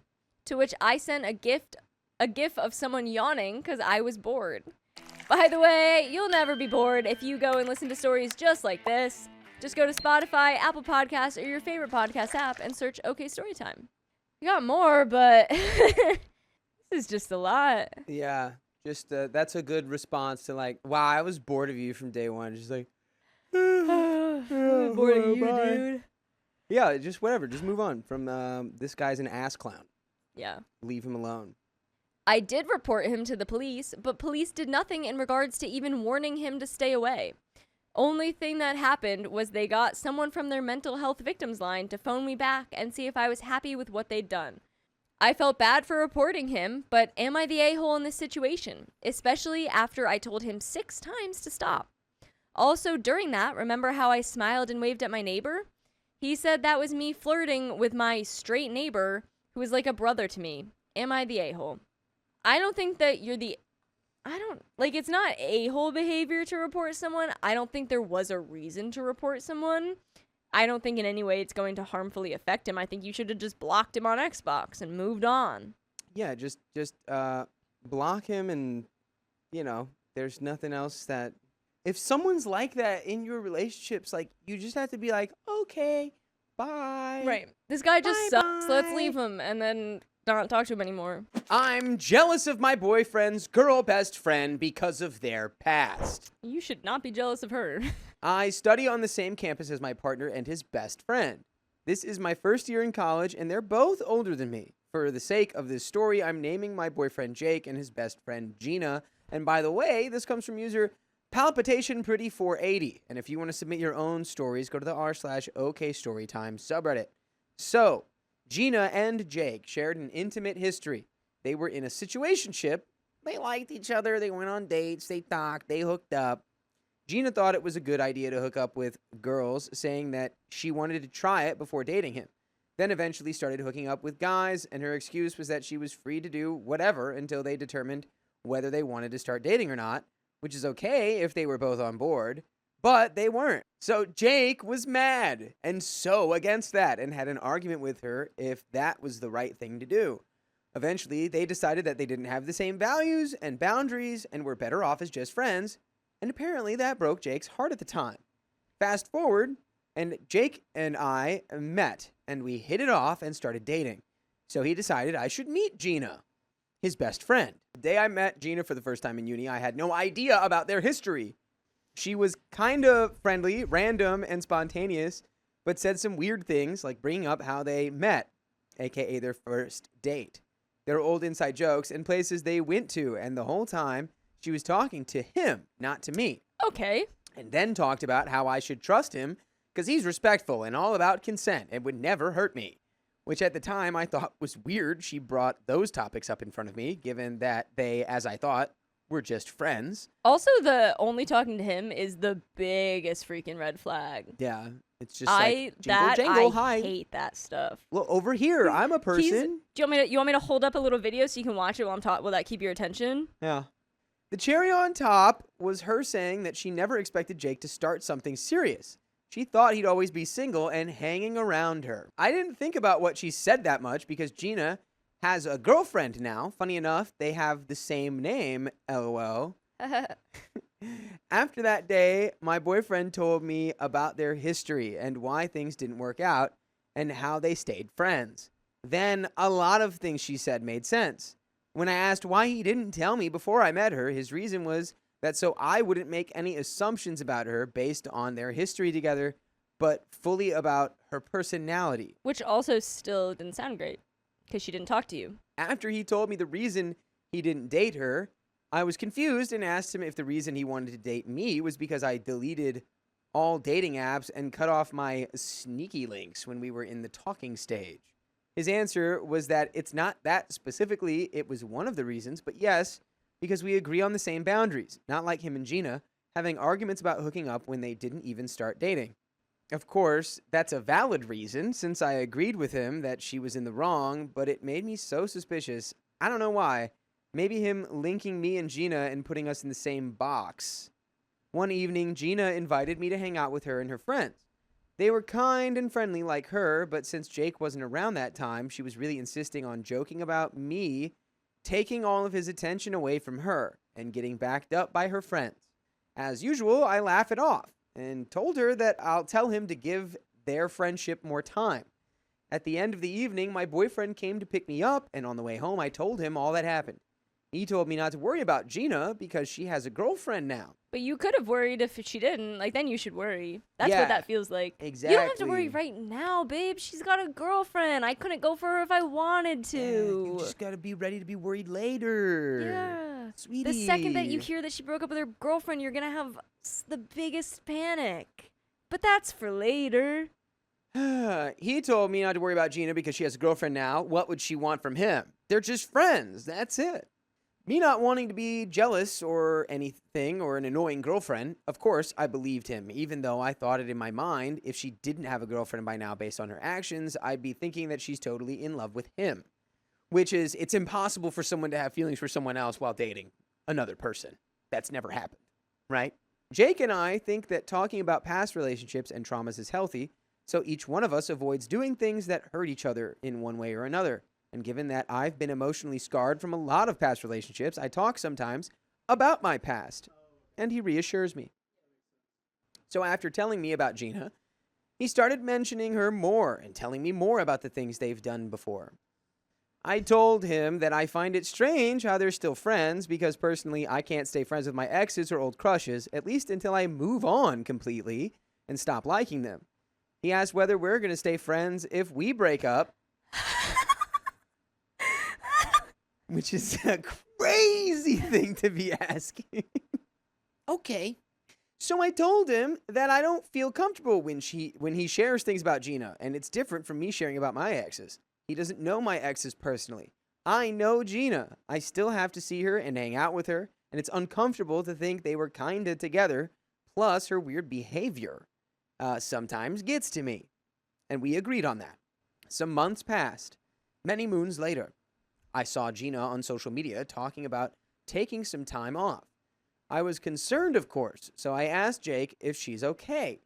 He told me maybe she had a fight with her girlfriend. He'll check. And then you say, no, you don't need to. I'm really not that concerned about Gina, and I don't want you to be either. Okay. That day was a bad day for me. I failed an exam, and I was in a bad mood. I wanted to see him to cheer myself up, and of course, I was worried about Gina, but felt an ache in my heart seeing him worried too. I was concerned if she really broke up with her girlfriend, she would try and steal Jake back, which I know, it's stupid, but I got cheated on previously and didn't want it to happen again. It's not stupid! Totally valid. You have, like, the most reason to not want Gina to be single. While waiting for her, we were scrolling through his gallery watching pics of his cats. There were a lot of pictures of Gina, ones he took for her, selfies of her on his phone, her with his cats, and everything. I felt my heart dropping, and it felt weird. I was so bothered. He didn't even try to hide it, which I couldn't guess if it was a good thing or a bad thing. Then whenever I say something, he says, Gina says that too. Oh! Ah! I think he was so concerned about her that he couldn't stop thinking about her all that day. Finally, Gina arrived and we said our hellos. Jake held her hand and backed up from me, and I stood there watching them talking far from me, but I couldn't hear the convo. After like 10 minutes, they came back and Gina said, "Thanks for making him check on me like the old days," with a weird smile. So I said, "You're welcome," and held Jake's hand to go. Then when she left our eyesight, I dropped his hand and I was like, "I need to go to the toilet," and went there to cry a little. Oh, no, girl. See, like, this is for a relationship that we know is so fresh.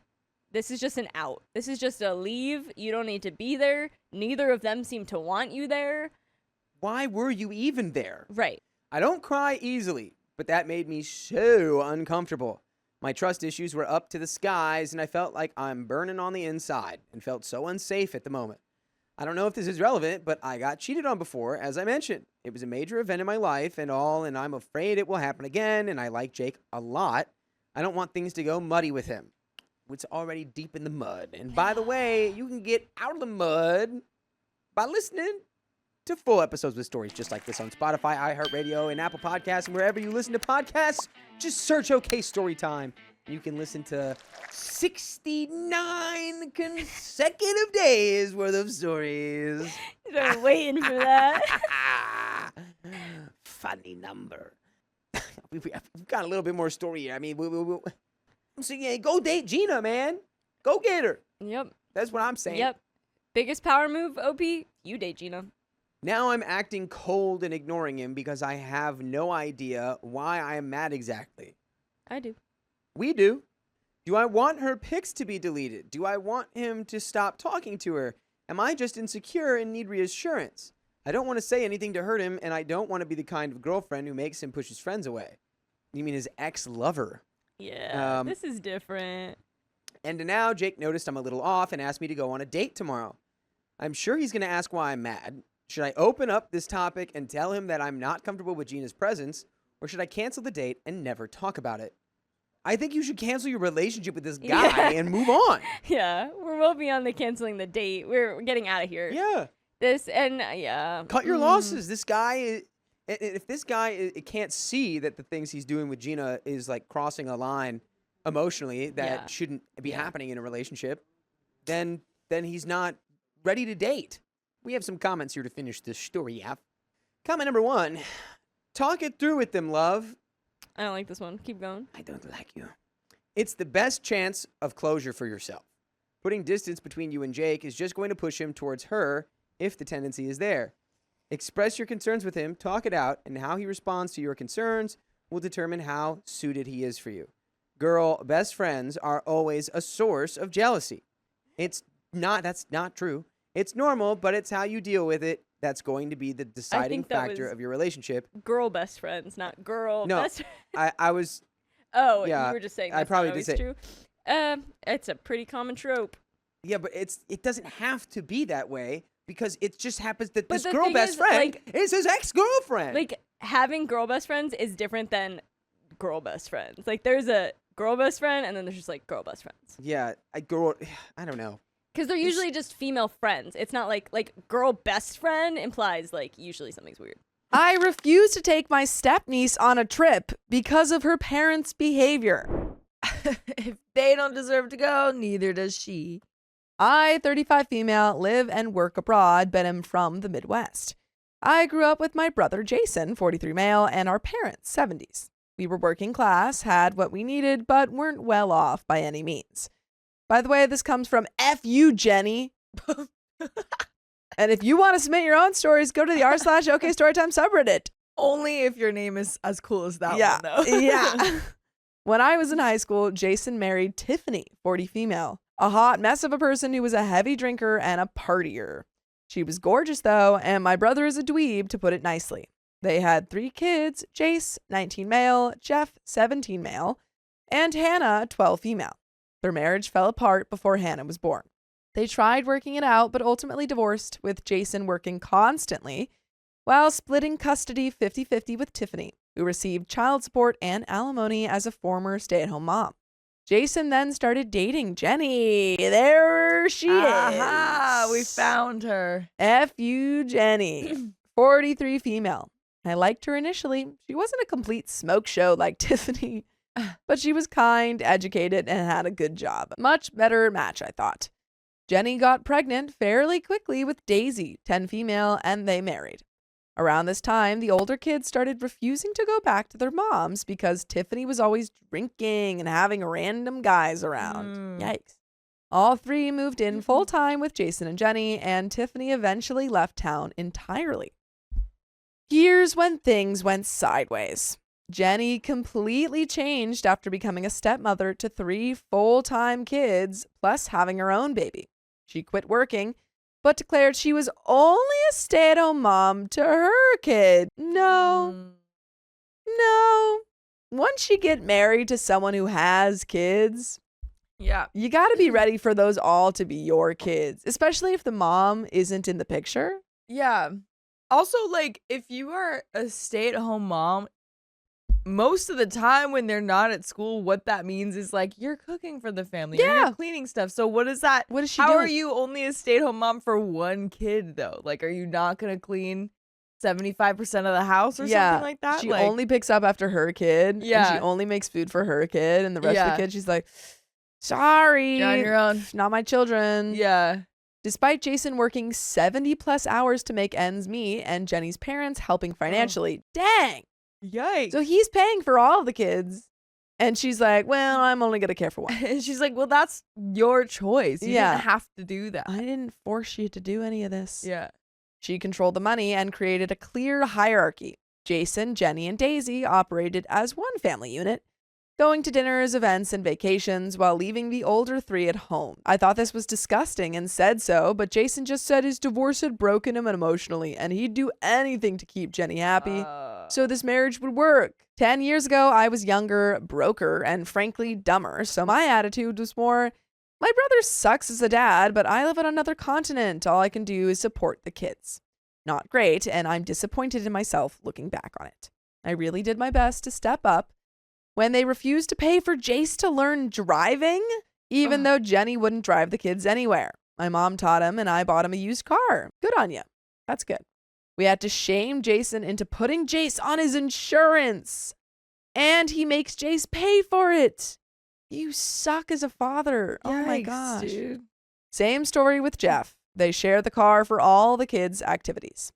My wife and I were child-free and made the older 3 kids our sole beneficiaries after learning that Jenny and Jason plan to leave them only the bare minimum, with everything going to Daisy. Oh my This God. guy should not be a father. No. 6 years ago, after we married, we started taking the older kids on annual trips when we visit the U.S. Nothing fancy, we're well off, but not billionaires. Just week-long trips to Florida, Utah, California. They're outdoorsy kids and have a blast every year. We time these trips when Jason takes Jenny and Daisy on their own vacations, so there's no conflict. This year, we planned a fall trip to Maine instead of our usual summer vacation because Jace got an internship. When I told Jason the dates, he said, we need to start including Daisy. And then I literally would just go, oh, then you need to start including your own kids on your trips that you go on. Yeah, what? Jenny's parents made bad investments and can't help financially anymore. That sucks. I'm not surprised. Jenny's looking for work, but since her parents always funded their trips, they can't afford one this year. Here's the brutal truth. Even if everything were fair, I wouldn't want to take Daisy. She's a huge brat. Spoiled, mean, and constantly bragging about things she gets that her siblings don't. She once told me the older kids weren't her siblings. They were Tiffany's kids, which you know her mom is telling her. Oh, of course. Which of is course. so sad because this kid is just being brainwashed into Yeah. hating her other siblings. Right. I mean, like earlier you said that he can't be that good of a parent to Daisy either. And like, yeah, It's clear that he's Right. not. right. I mean, with doing all of this stuff and that separation, it's not just bad because he's neglecting. It's bad because he's also spoiling this kid. Mhm. She throws toddler level tantrums on holidays if she doesn't get as much and more than the other kids. Years ago, she told my wife and me we were going to heck, which Jenny barely Oh. disciplined her for because Jenny is telling her these things. Yikes. It's like, of man. course, her mom is not going to discipline her for this Of course. because she's the one encouraging this behavior. Yeah. I mean, like, what? No kid just says, you're going to heck. Yeah, because Unless their like they parents got says something. like more toys than you or more Mhm. like snacks. I don't know. Like that's not something that kids learn on their own. Nope. Since Jenny waits on her hand and foot, she's also a complete slob. How old is Daisy by now? I'm wondering. I'm wondering too. I feel terrible saying this about a child, and I hope she grows out of it, but there's no way I want to take her on vacation. When I told Jason we couldn't handle all 4 kids and would stick to just the 5 of us, he suggested Jenny could come help. Absolutely not.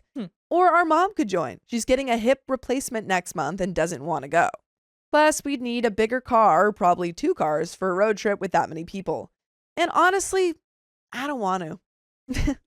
At the end of the day, yeah, I just don't want to. We could make it work. Yeah. But I just don't OP's want like, to. we could afford it. We could make it work. Yeah. I just hate this kid. Yeah. Since Jason couldn't convince me, they've started shaming us online. It's working with their friends and Jenny's family, though even my dad told me to stick to my pew-pews. But then my wife came to me with a hard question. Are we even better than Jenny if we're favoring some kids over another just because we don't like their mom? Before we were evening things out, but now we're obviously favoring the oldest 3. She said it's my family and my decision, but asked me to think about the long-term health of our family relationships. My gut says take just the older 3, but Daisy's only 10. Okay, so Okay. I don't know how old the older 3 are now. I don't know either. One of them's old enough To drive. Yeah, and have an internship. Yeah. So, Hmm. I don't know. She's not to blame for her parents' behavior. Would it make me an evil aunt to leave her out? And there is an update, folks. A quick clarification. Daisy isn't constantly some Veruca Salt-esque monster child. She can be a brat, but she's also funny and caring. She's the only grandchild who has stuck with the church choir that my mom runs, even though I don't think she loves it. Also, she always calls my wife and me on our birthdays, and when their dog was too old to go upstairs, she brought her mattress downstairs and slept next to her every night before she passed away so she wouldn't be lonely. Oh. People aren't cartoon villains, and please stop attacking a 10-year-old. I mean, OP, you literally said that you kind of hated this 10-year-old. Yeah. You're like, this 10-year-old sucks. Right, And then right. are surprised that everyone is attacking this 10-year-old. Yeah, so it's like Yeah. good thing that you added those in there because that Yeah. last part is actually really Yeah. sweet. No, I But- think it's important. But yeah, I mean, like, what do you expect from the internet? Yeah. Sorry, I didn't reply to direct messages. I didn't feel comfortable doing that. I don't know if that account people were messaging me was Jenny's, and I honestly wouldn't change anything. I did change some small details for anonymity, and it would be a shame if there's more than one person out there like her. Just a reminder that I live half the world away, a 15-hour minimum plane ride. I can't just pop over, and there are time zone issues. I also do well for myself, but don't have unlimited money, so stop telling me to take Daisy on trial trips and buy a 4-bedroom house for the oldest 3 to live in, lol. Whoa. Keep in mind, I live in remote, mostly rural areas, not bustling metropolises with vibrant expat communities and international schools. It's the nature of the job. I worked hard for it, and it's not conducive to having kids or young adults living with me. I'm not a messy person, and I don't do social media drama, so I've been ignoring Jason and Jenny's little vague booking campaign. I wasn't even going to update until I got some background information. But basically, I got a call from my brother last weekend.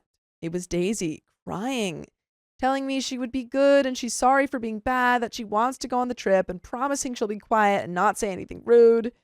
It was heartbreaking. Her parents are so bad. I know. She was saying she was going to find a way to show me, my wife, and her parents that she was good and not a bad person and everything would be okay. Aww. I tried calming her down and assured her that both her aunts love her very much and don't think she's a bad person at all. My brother took the phone and said, "See what you've done?" Oh my God, wait, no. No. Was he just manipulating? No. Did he go Yikes, to dude. little freaking Daisy and say, "Your aunt thinks you're a terrible person. She hates you. And that's why you're not going on the trip. Go tell her you're upset about that." Because I bet he That- freaking did. That is so crazy, dude. He's literally like playing with his daughter, his 10-year-old daughter's emotions. Yeah. I tried calling back, but he didn't answer. I texted my mom as well as Jace and Jeff to see what was going on. Of course, I wake up to a post about how cruel people can be to innocent children. Between my mom and Jeff, I got some background info. I don't know where all their money goes or what happened to Jenny's parents, but their financial situation is bad, as in asking my fixed low-income parents for money for Daisy's tuition bad. Dang. So they because they were seemingly pretty well off if they were paying for all of Daisy and her parents. Yeah. Like if they were paying for all of Daisy and her parents' vacations and now have to ask for tuition help like that. Yeah. Clearly lost kind of everything. Right. Probably. Jenny and my brother had told Daisy she'd have to pick between vacation and her school, and she picked school? I'm Well. sorry, what? But since it's taken Jenny longer than expected to find a job, they can no longer swing that either. Yeah, so now she can't even go to school. They can't even afford that. Dang, dude. And she's probably going to like some fancy pants private school oh yeah. I'm sure. if they're trying to pay for the tuition. And it seems like they're Yeah. not willing to look into public school. Well, I'm wondering. I thought the tuition was talking about college fund. Jenny's 10. Well, I know, but like for future, I don't think so. guess. I could be wrong. I think they're just talking about like her school. Oh, it's like tuition. current school. Yeah. Dang. I know you all think she's a little demon, but my heart broke for her with that. And yes, I'm not getting into it because I'll rage for too long, but the older three have always gone to public school. I freaking called it. I do think it was Jenny's parents paying the tuition though. According to Jeff, Daisy is getting older and having more of her own opinions. And Jenny doesn't like that. Yeah. When she found out she couldn't go back to her school, she asked about a trip. When my brother told Jenny I had said no, she told Daisy she couldn't go because she was bad. Yep, call that too. Dang. Heartbreaking and just A+ parenting all around. By the way, we'd give you an A+ if you listen to full episodes of stories just like this. Just go to Spotify, Apple Podcasts, or iHeartRadio and search up OK Storytime. But there is a little bit left to this story. Any final thoughts? Just these guys, man. Yeah, these parents suck. Yeah, we need OP to call the parents and be like, hey, love to talk to Daisy. And then tell Daisy, hey girl, that's not true. Yeah, say like the only reason, you haven't been going on these trips before is because your parents didn't want to bring your siblings. Yep. And so I want to do something special for them. And then I think that you should. I honestly think that you should take her. For sure. I think that if her other siblings are like, oh, why are you inviting Daisy? Blah, blah, blah. It's like, you guys are siblings. Yeah. I don't think this is the end of all of this. Jeff needs to be more discreet, but he told me Jenny was losing it because of Botox and Ozempic withdrawal. Oh my Jenny god. sounds like a nightmare. He did say the house wasn't as bad as you think. She mostly ignores them and continues that pattern. He works, and Hannah has spent most of the summer at her best friend's house. One quick thing. I know everyone is worried about my nephews and niece and think they live horrible, miserable lives, and this vacation is the only bright spot of the year. Yes, their lives are completely unfair, and I feel awful for them, but they are happy kids. From what Jace has told me, since Jenny had Daisy, they've always kind of treated her like an eccentric roommate that their dweeb of a dad is sleeping with. They're not all rude and screaming at one another, more polite indifference. They also do care a lot about Daisy and would never ask me to leave her at home. It's me that doesn't want to bring her because she needs a parent with her. And as Drill would say, I would face God and walk backwards into heck before I ever invited, much less paid for Jenny to come with us. I don't think she does need a parent with her. Why does she No. need a parent with her? If Jenny says I need to come along, say, oh, sorry, I can't afford it. I'll take Yeah. Daisy, but I can't afford to bring you guys along. Yeah, exactly. There you go. Yeah. There you Sorry, go. this is aunt and nibblings only. Yeah, Yeah. exactly. No mothers allowed. 'Cause you Right. suck. My boyfriend hired a spicy worker, so I dumped him. Uh-oh, party time. So this comes directly from the OK Storytimes subreddit. Ooh, one of our own. I, 30 female, moved to a different country 4 years ago and met my now ex, 41 male, not long after at a bar. We became friends and I found out he was bi, something I could relate to as a pan woman. We were friends with benefits for about 6 months before realizing we liked each other. That's actually so funny. Like you're friends with benefits and then 6 months later you're like, Wait a second. we like each other. Might be something there. And eventually began dating. By the way, this comes from Remarkable King 3121, and if you want to submit your own stories, go to the r/OK Storytime subreddit. So we had fantastic 3 years where we'd have our own little daily rituals and be stupid together. He was a great boyfriend, was kind, attentive, would drop everything when I asked for help, and was there when I was feeling down or anxious. But as with all relationships, there were issues. Early on, I noticed a problem. He was very conflict avoidant. When he was upset, he'd avoid eye contact or physical affection, but wouldn't explain what was wrong. This made me anxious. After several arguments, I told him how important it was to talk things through so we wouldn't let small resentments grow. He started making small efforts to communicate, which I appreciated. Another issue was cultural differences. Although my mother is from the same country as him, I wasn't raised there, so I struggled with certain customs. I had hoped he would also make an effort to understand my culture so we could meet halfway. The biggest issue, though, was how his actions and words affected my anxiety. I initially thought it was just my mental health, but after the breakup, I realized much of it stemmed from him. It started when he took frequent, all-paid vacations about 5 or 6 times a year with a friend who was previously one of his clients from when he used to escort. He told me nothing had happened between them in over a decade, and that the friend was just lonely and liked to travel with them. Sounds fake. Yeah. Sounds fake. Yeah. I'm sorry, you guys were together, and now you're traveling alone together. A client when he would escort, it's different from just being friends. Yeah. Different. I believed him at first, as this was before we were even dating. But I started to question things when he said he wouldn't be okay with me sharing a room with someone I'd had history with. Oh, double standards. Double standard. Double standards equal red flags. Yes, that comment made me suspicious, and I began to feel unprioritized since he used all his extra vacation time for this friend. At the end of last year, he went to Thailand with this friend. When he returned, he admitted to receiving a happy ending massage. I'm sorry, what? What? Claiming he couldn't say no to the workers. Sure you can. Fun fact, the workers don't ask that. The person that goes there asks that question. You can absolutely say no and also not ask for it. I accepted it, knowing how conflict avoidant he is. And I asked him not to let it happen again and to refuse next time. Sorry, I just accepted the fact that he did that because I know that he doesn't like conflict. What? This is silly goose. I What? also told him it made me anxious due to STD risks, which he did get tested for and was clean. For a few months, he didn't travel with the friend. When he asked to go again, I reluctantly agreed. Stop agreeing. Planning to bring it up afterward. After he came back, something about his story felt off. He said they went to a go-go bar and the friend got dancers to sit with them. My ex said his dancer couldn't speak English and that nothing happened, though he mentioned his friend received a hand job. Something about it didn't sit right with me. A few days later, while he was asleep, I gave in to temptation and looked at his phone, telling myself it would ease my anxiety if I found nothing. In his chats, there was nothing directly suspicious with the friend, but I found messages from 2 apparent spicy workers. One said, "Let me know when you get to the room. You looked cute today." The other said, "I miss you." I read further. One chat was short and inconclusive, but the other included an exchange over 3 nights, likely with a massage parlor worker. On the 3rd night, he messaged, "I'm really wasted.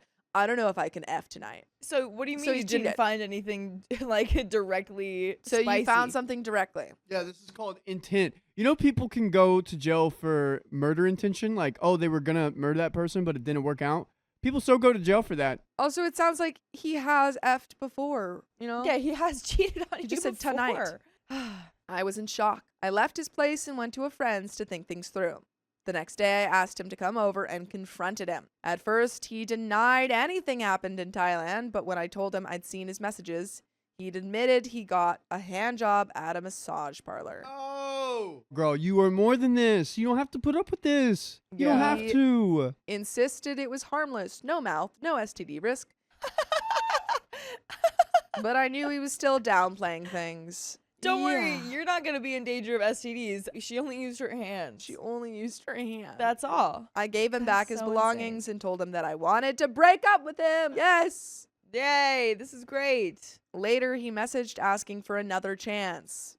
No, I didn't reply at first because I was too angry and upset. Eventually, he said he didn't want to cause me more trouble and was ending it, which made me even angrier. I called him and told him it wasn't his place to cut ties. He needed to take responsibility. I told him I needed answers and that we'd meet the next day so I could ask my questions. When we met, I asked why he'd done it after I'd made it clear how I felt about the previous trip.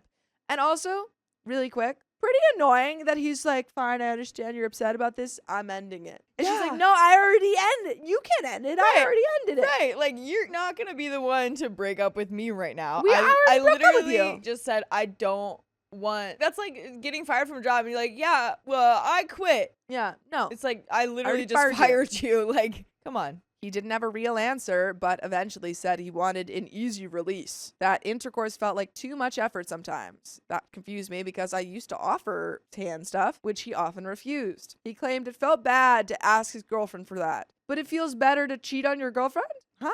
I can't ask my girlfriend for that, even though she offers it, but I can ask a massage parlor. I can ask to any, do like a that. stranger. It's like, I don't even know. Ugh. Yet before that Thailand trip, we had spicy sleep 2 nights in a row, and somehow he managed to get me to use my hands every night on the trip, despite usually saying 3 times a week was his limit. I suspected he did it because he thought he could get away with it if he downplayed the details. I told him I'd think about what to do next and took a break to stay with my grandparents.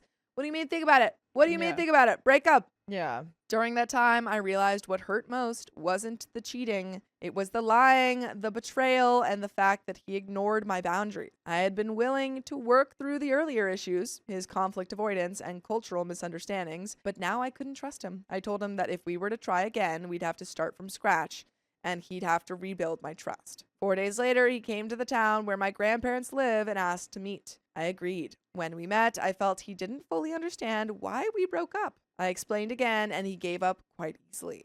That hurt. It made me feel like our relationship hadn't meant much to him. I think he assumed my mind was made up and didn't want to fight for it. By the way, you can fight for us by listening to full episodes of stories just like this. Just go to Spotify, Apple Podcasts, or iHeartRadio and search up OK Storytime. Do it. But there is a little bit left to this Yeah. story. Do you have any final thoughts? Yeah, actually, Awesome Ashley has a good comment. Stop thinking, start doing. Exactly. Yeah. You keep wishy-washing it. Yeah. You're like, oh, maybe I'll take, maybe I have to think. right. No, You have enough to think about. You've got enough thought it information. already. too much information and you'll just be stuck. Yeah, and you'll just be more upset and confused. Yeah. You know what you gotta do. Just get out of there. He hurt Get you. out That's not something there. that you can like really get back. No, you're done. You're done. Exactly. There's a little bit left. Later, when he came to collect the rest of his things, I told him I still had feelings and part of me wanted to get back together. No. I felt guilty No. for deciding to break up without discussing it first. You did discuss it. However, I don't regret ending it, but the second chance was on the table. Stop. Take it off the table. We decided to have no contact for 2 to 3 months to reset.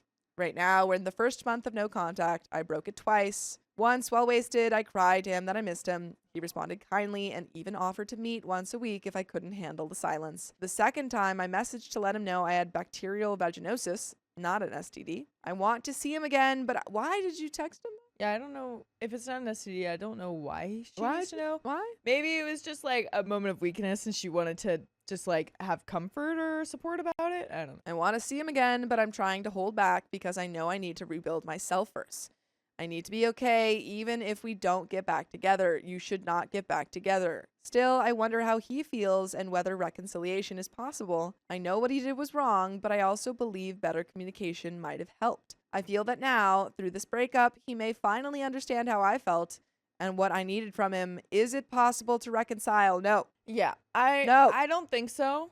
I think even if it was possible to reconcile, you shouldn't. You should not. Yeah. Don't stop it. He's done this multiple times. Yeah. Betrayed your trust. Someone in the comments mentioned like he doesn't think that Spicy Workers is cheating, No, clearly not. which is very possible because he used to be an escort himself. But if that's something that they have discussed and she feels like that's cheating, that's one of her boundaries with that, Yeah. then that's what. Then that's the boundary. yeah, then that's like And he needs to Yeah. respect it. exactly. So it's not a person that you want to be with, even if you can reconcile. No. Common one, he chose to go on vacations without, but did he ever invite you along? To me, those were his easy releases to go have a good time and wouldn't be surprised if there were more things you don't know about. He could say no to the happy ending every time. It's his choice. Thankfully, there wasn't an STD, but don't risk there being a next time. I'm still fighting my own things with my ex's communication and finding out how much I was lied to. These kind of lies are betrayals that will continue if you say you forgive them. They will see it as something you can forgive. I have all the faith you will be stronger as you rebuild you. It takes time. Temptation and longing for what you thought you had will be there, but let time be your biggest healer as you see you are worth so much more. And that is the end of that story, folks. Yes. My husband is having a crisis and his family is blaming me for it. Oh man. And this comes directly from the OK Storytime subreddit and also trigger warning for substances and mentions of a I, 35, non-binary, have been friends with Kara, 32 female, since we met on a trip in 2017. Kara and her partner Aaron, 34 male, have been living together for 7 years and married a month or so shy of 1 year. Mainly because Aaron and Aaron's family would prefer if kids were born in wedlock. Kara didn't have super strong feelings against a wedding, but was willing to do it if it was important to Aaron and she badly wants a kid. By the way, this comes from Flying Socks, and if you want to submit your own stories, go to the r/OKStorytime subreddit. So, I attended the wedding. It was a phenomenal wedding, and literally my fave of all weddings I have attended. Hands down, despite my role essentially being half to pitbull, block, and or manage, both mother-in-laws if necessary, which fortunately it wasn't necessary because they both behave for once. They're both quite image conscious and can at times put on their best face for company. Aaron and Kara also rent their house from Aaron's family. I've also become friends with Aaron, who is a fantastic guy. What is not so fantastic is Aaron's family. Aaron has a heavy drinker mom with a bad victim complex in and out of rehab so frequently some rehabs now refuse her. And his father passed when he was young, preteen. I didn't know that was an option to refuse someone that's trying to go to rehab. Yeah, well, it's like if you're like constantly leaving or not listening to the rules, not taking it seriously. Because also I think at a certain point prioritize the other people there, and if they're making trouble for the other people. While Aaron has several older siblings, most of them have their own families with multiple children, and none of the other siblings live as close to his mother as Aaron does. Aaron's mother frequently takes advantage of his kindness, making demands to drive her places, pick her up from places, or bring her things, especially when she falls off the booze wagon. Aaron's mother has a useless boyfriend who lives at her house and assists her in falling off the wagon. Aaron's mom has wandered off and needed to be retrieved from ditches and hospitals and police stations on multiple occasions. No rehab has ever stuck, and nothing is this woman's fault, ever. Also, no one confronts her on the fact that she's a terrible and emotionally and verbally harmful person due to her turning on the waterworks and pulling that "my husband is deceased, poor me" card. And I'm an addict, it's a disease. Kara has pleaded with Aaron and his siblings to have the mother's license suspended or her car taken away or the mother put under some kind of restrictive order because they live in a rural area and said mother continues to drive under the influence. How does she still have her license? But this would require more cooperation from the elder siblings, and they just rather exploit Aaron's time and energy to manage the problem. Aaron's other siblings often ask for his help, including getting Kara to watch their children, asking Aaron to do favors for them, and making Aaron manage Aaron's mom for them all, and want him to visit them, but act cold towards Kara. Don't visit Kara and Aaron's home, and even speak in another language when Kara is around on purpose. Kara has been taking language classes to better learn her husband's other language and set her vows in it, but isn't fluent yet, and the family knows this as they congratulated her pronunciation of her vows at the wedding. They don't speak to her directly in person at family gatherings or on the phone. They don't visit her, and they use Aaron as a proxy to transfer information, despite her having lived with Aaron for 7 years and all of them having attended her wedding. Aaron also works in retail at a store run by a family member. Let's call him Bobby. And at this workplace, Aaron frequently is encouraged to work multiple weeks up to a month without a day off. Whoa, yikes. He has not taken much of his accumulated leave and has not been given a raise in years. Bobby makes Aaron ultimately responsible for basically everything about the store, while he hasn't raised Aaron's pay, possibly ever, definitely in years. Is Aaron asking, though? That was my question. Bobby should be, but also you do have to sometimes advocate for your own, raise. Yeah, you definitely do. So people either forget or don't want to give you money if you don't ask. Yeah. Bobby does give Aaron an allowance of groceries that he must take from the shop, which is closer to convenience store than proper grocery, quite frankly, which does offset their bills somewhat, though not enough, in my opinion. Now, Aaron has been feeling depressed for several months, and a couple weeks after getting some low-dose antidepressants from his doctor, had a mental health episode that necessitated a 24-hour hospital emergency room visit, stuck in triage, plus more extreme meds, therapy, and a mandatory 2 weeks to a month off work and at home on bed rest. Aaron recently, 4 months ago, quit using devil's lettuce to focus on improving his health with Kara, as this is a goal they have as a couple. While he had been a chronic user the last several years, largely due to Kara's influence, he has tapered off his usage quite a bit. though still used in order to go to sleep. And before he quit, was down to about a third or less of his previous usage. Nearly all at night, right before sleep. Aaron does not use any other substances, and while he occasionally dabbled while at a musical festival or two in previous years, he's not partaken in anything more than devil's lettuce in a year, and prior to that, his use was extremely rare as it made Kara uncomfortable. All that to say, Aaron unfortunately did not see an effective doctor, as the doctor he saw is of the mind that Aaron's mental health episode, which included a psychotic break of not knowing where he was and losing time along with other symptoms, was solely due to devil's lettuce withdrawal or substances and didn't put much weight on Kara's raised concerns regarding stress at Aaron's workplace. Plus, they just got a new puppy. Plus, she wanted Aaron to make a greater effort towards getting healthier so she could be healthy for a pregnancy. Plus, his mother. Plus, his unsupportive family. In addition to Aaron's recent bad sleep habits and stated depression. Terrible doctor. Yeah, what? Terrible doctor. You didn't look into it. You just went, oh, it's probably couldn't be anything else. Yeah, what? I'm sorry. He didn't know where he was? Yeah. What? Huh? I mean, is that... Maybe I haven't been to the doctor in a while, but I feel like they would ask about that stuff, right? Like, or they should. They should. A lot of times, doctors look for the easiest solution. We've only got 5 minutes to talk to everyone. Yeah, Gotta dude. jump around. I recently went into the doctor and they literally gave me like 5 minutes. And I was like, do I do any stretches? And they were like, you're Crazy. fine. I was like, okay, That's crazy. Yeah. thanks. And how? And Which was not true. I was supposed to be doing stretches. They just didn't give me any. gosh. But my PT did. The other problem, aside from the unhelpful doctor, is that Aaron is literally too nice of a person. He is kind of the glue in his family. And while everyone relies on him, when he was in the emergency room, literally none of his family or any one of his friends showed up to help. His family called his phone, but he was having the episode that sent him to the hospital. So Kara was answering the phone, and even after she explained the situation, and these people have both their cell numbers, they continue to call his phone instead of hers. Why are you guys dumb? She just told you that he can't pick up his phone. Why are you calling his phone?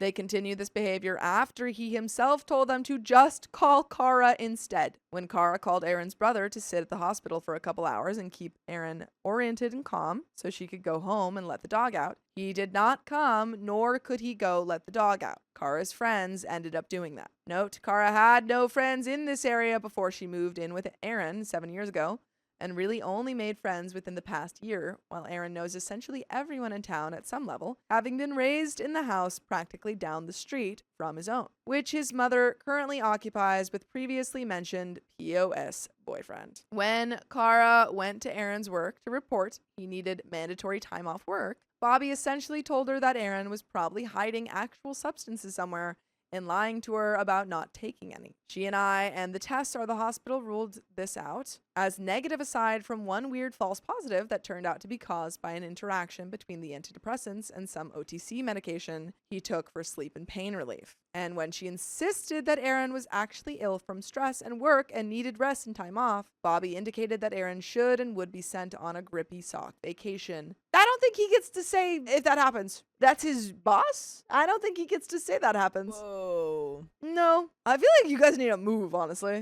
I feel like you need to move away, cut off your away. family, From all of these people. move away, get a new job, get a gosh. new home, get Aaron away from this. The 'cause boss this is was saying crazy. he needed a grippy sock vacation. Because Kara said, hey, he needs That's some time so off. incredibly frustrating because he needs the time off because he's so stressed out from work and is having these problems. Yeah. I mean, like there might be And other he's things not paying involved, him enough. but the boss is just like, oh, like if you are having such a hard time at work, maybe you like are like, maybe you really need to go to the mental hospital. My You goodness. suck, dude. That Suck. really sucks. Then he had the audacity to ask when Aaron would be back at work, while never asking once how he was and insisting he knew better than Jeez. Aaron's doctor, which Jeez. maybe that doctor isn't smart, and tried to tell Kara what he thought Aaron should be doing for his health instead of the mandated meds, time off, and therapy. Oh my god. Things like just getting out of bed, getting back to routine, taking walks in the sun. Just go exercise. Have you tried being happy? Have you tried just like, choosing to be happy, smiling once in a while? Have you tried just appreciating every day as they come? I really wonder what job this is. Like, what do they do for I work? have no idea. Aaron had not been sleeping properly for more than 4 uninterrupted hours at once in several weeks at the least, if not a month. The man needed sleep. When released from emergency, Aaron promptly slept for about 3 full days and nights aside from using the bathroom, drinking water, and a few bites of food and his meds. Through his recovery thus far, Bobby has wanted to know when he's back to work. Aaron's siblings haven't helped and have barely shown up and often been more unhelpful than helpful when they have. Aside from one sister, she is nice, but she's the lone exception. While Kara's friends have been the ones to take their puppy out while there were an emergency and doctor appointments, and Kara's work that has been understanding of their situation. Regardless, Kara is having difficulty making Aaron fully realize how emotionally bad for him this situation is, and getting him to set appropriate boundaries with family and work. Kara wants them to move, not out of the country or even that far, like a couple hours drive, just so they aren't physically so close to Aaron's mother, and wants Aaron to get a job that isn't working under family. She's getting desperate trying to show Aaron the ugly truth of his family, but even after this episode has showed many of their true colors, she still finds him pushing back in conversations they have, making excuses or allowances for their behavior, or agreeing with her, but seemingly unsure how to do any of what she's asking. By the way, I'm just going to ask you guys to listen to full episodes of stories just like this. Just go to Spotify, Apple Podcasts, or iHeartRadio and search up OK Storytime. But there is a little bit left to this story. Do you have any final thoughts? Why I oughta. Why I oughta. Ain't that right? Yeah, it's so frustrating because it is something that you have to learn. Like, I feel like I was in a spot at one point where I was like, no, I'm fine. I just am locking in. I'm good. But then it's like, okay, your body can't. Like, you can't put up with all of the like emotional stress. You need breaks and like time to rest, even if you're not like physically doing a lot of work. Like, even if you're just like mentally locked in into a stressful job, like you need a break from that. Yeah. It sucks that like these people are how old and they haven't learned that you need breaks. Yeah. It's a terrible boss. I mean, like, that's a legal thing, actually. It's just a legal thing. Yeah. And we can go from that standpoint of saying, like, Yeah. you actually legally owe me this break and a raise. Right. Pull that card. But there's a little bit left. Kara is lonely, tired of being excluded, and tired of watching Aaron be exploited. She absolutely doesn't want to leave him, and quite honestly, apart from this specific lack of boundaries, he has a heart of gold and is the most caring, kind-hearted, funny guy you could ever hope for your friend to marry. But quite frankly, Aaron has literally always lived there and never traveled internationally before he and Kara got together. So we think part of the problem is just being too geographically close to these people. Now, I've gone on my own mental health journey and been stable in therapy and crisis-free myself for 3 years now. So I've been trying to help my friend, but Kara and Aaron live in a bit of an echo chamber and very far away from me. And most of the feedback Aaron is getting is pushing him to downplay his mental health, as per the backwardish attitude of their particular area of the country and the attitude of his particular family. Can anyone who's experienced a similar situation give some tips or advice on how to deal with setting boundaries with and or while exiting a similar toxic family situation? Kara and I will be all ears. But that is the end of that story. I caught my wife saying she'd divorce me if I didn't clean the house. You should probably clean the house then. My 40 male wife, 37 female, and I have been happily, or so I thought, married for 9 years. Our anniversary is next week. She just left for a 4-day girls' trip in the city, and I'm staying home to care for our 3-year-old son. By the way, this comes from Girl Trip Throwaway, and if you want to submit your own story, go to the r/OK Storytime subreddit. So, I wasn't thrilled about it since it's an expensive trip and money is really tight right now, but whatever. She doesn't get to see these friends very often since they live far away. I suggested that maybe we could all go together and I could spend all day hanging out with our son while she spends time with her friends. We could get a cheaper hotel than the fancy one her friends picked, and then she wouldn't have to share a room with them at night. She snores and is self-conscious about it. She didn't like this idea, so we agreed I would stay home and she would go by herself instead. Our car recently broke down and we can't afford to take it to a mechanic, so I decided to work on it over the weekend. I can't leave my kid alone, so I took him with me and plopped him in the car seat with family tablet to watch some kid shows while I work. When I turned on the tablet, a bunch of notifications popped up from a conversation between my wife and her mother, and I could clearly see that my wife said she was going to divorce me if she came home and the house was dirty. It didn't sound like she was joking. It sounded like a foregone conclusion, like she's discussing if she should stay in the state or move away after the divorce. Her mother also seemed to be taking it seriously. Now, I'm not the most tidy person, but our house looks like you'd expect any house with a 3-year-old to look. Cluttered, but not completely disgusting. We don't really have enough storage in our kitchen, so our countertops tend to collect things that we use frequently. She says she wants our kitchen to look like the ones on TikTok, but we're always making PBJs, etc., so jars and commonly used utensils tend to live on the counter. We both tidy up when we have time. I do all the grocery shopping, all the cooking, and we split the rest of the housework evenly. Her only real solo chores are bath time with our son and putting the dishes into the dishwasher. She lets them pile up and does them about once per week and complains about how much work it is. I have asked her if she wants to switch chores, and she always gets angry and says no, because she's a bad cook. Here's where it gets weird, though. She just recently had a talk with me about how I don't respond quickly enough to her texts while I'm at work, and that it gives her massive anxiety because she starts to think that I secretly hate her and want to leave her. I assured her that's not the case, and that it's because I'm busy working.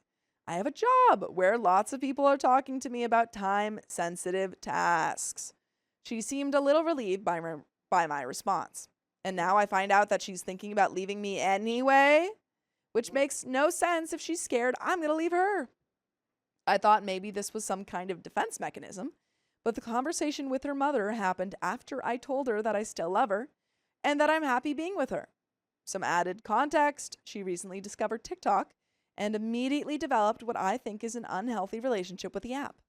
I've expressed some concern, but she's a grown woman, so I figured she can spend her free time however she wants. She's religiously watching those Yeah. cleaning the house videos. Oh, yeah. But like the ones I'm picturing is the ones where they do like the organizing the fridge The thing. restock ones? Yeah. I'm picturing those and the ones where they clean like toilets and baths with like 20 With the different foams, products. yeah. And you're like, why are we doing it Why like this? isn't it spotless? Yeah. I sometimes tease her that she always has her face buried in her phone now because of TikTok. She just laughs it off. This is her main after-work activity, though. She lays on the couch or the bed and scrolls through videos on TikTok. While she was packing for her trip, she told me about a TikTok video she saw where a woman left her husband with their child for 11 days, and when she came home, the house was a disaster. I have not seen this video, so I can't really comment on it, but 11 days with no support from your spouse seems like a pretty long time to me.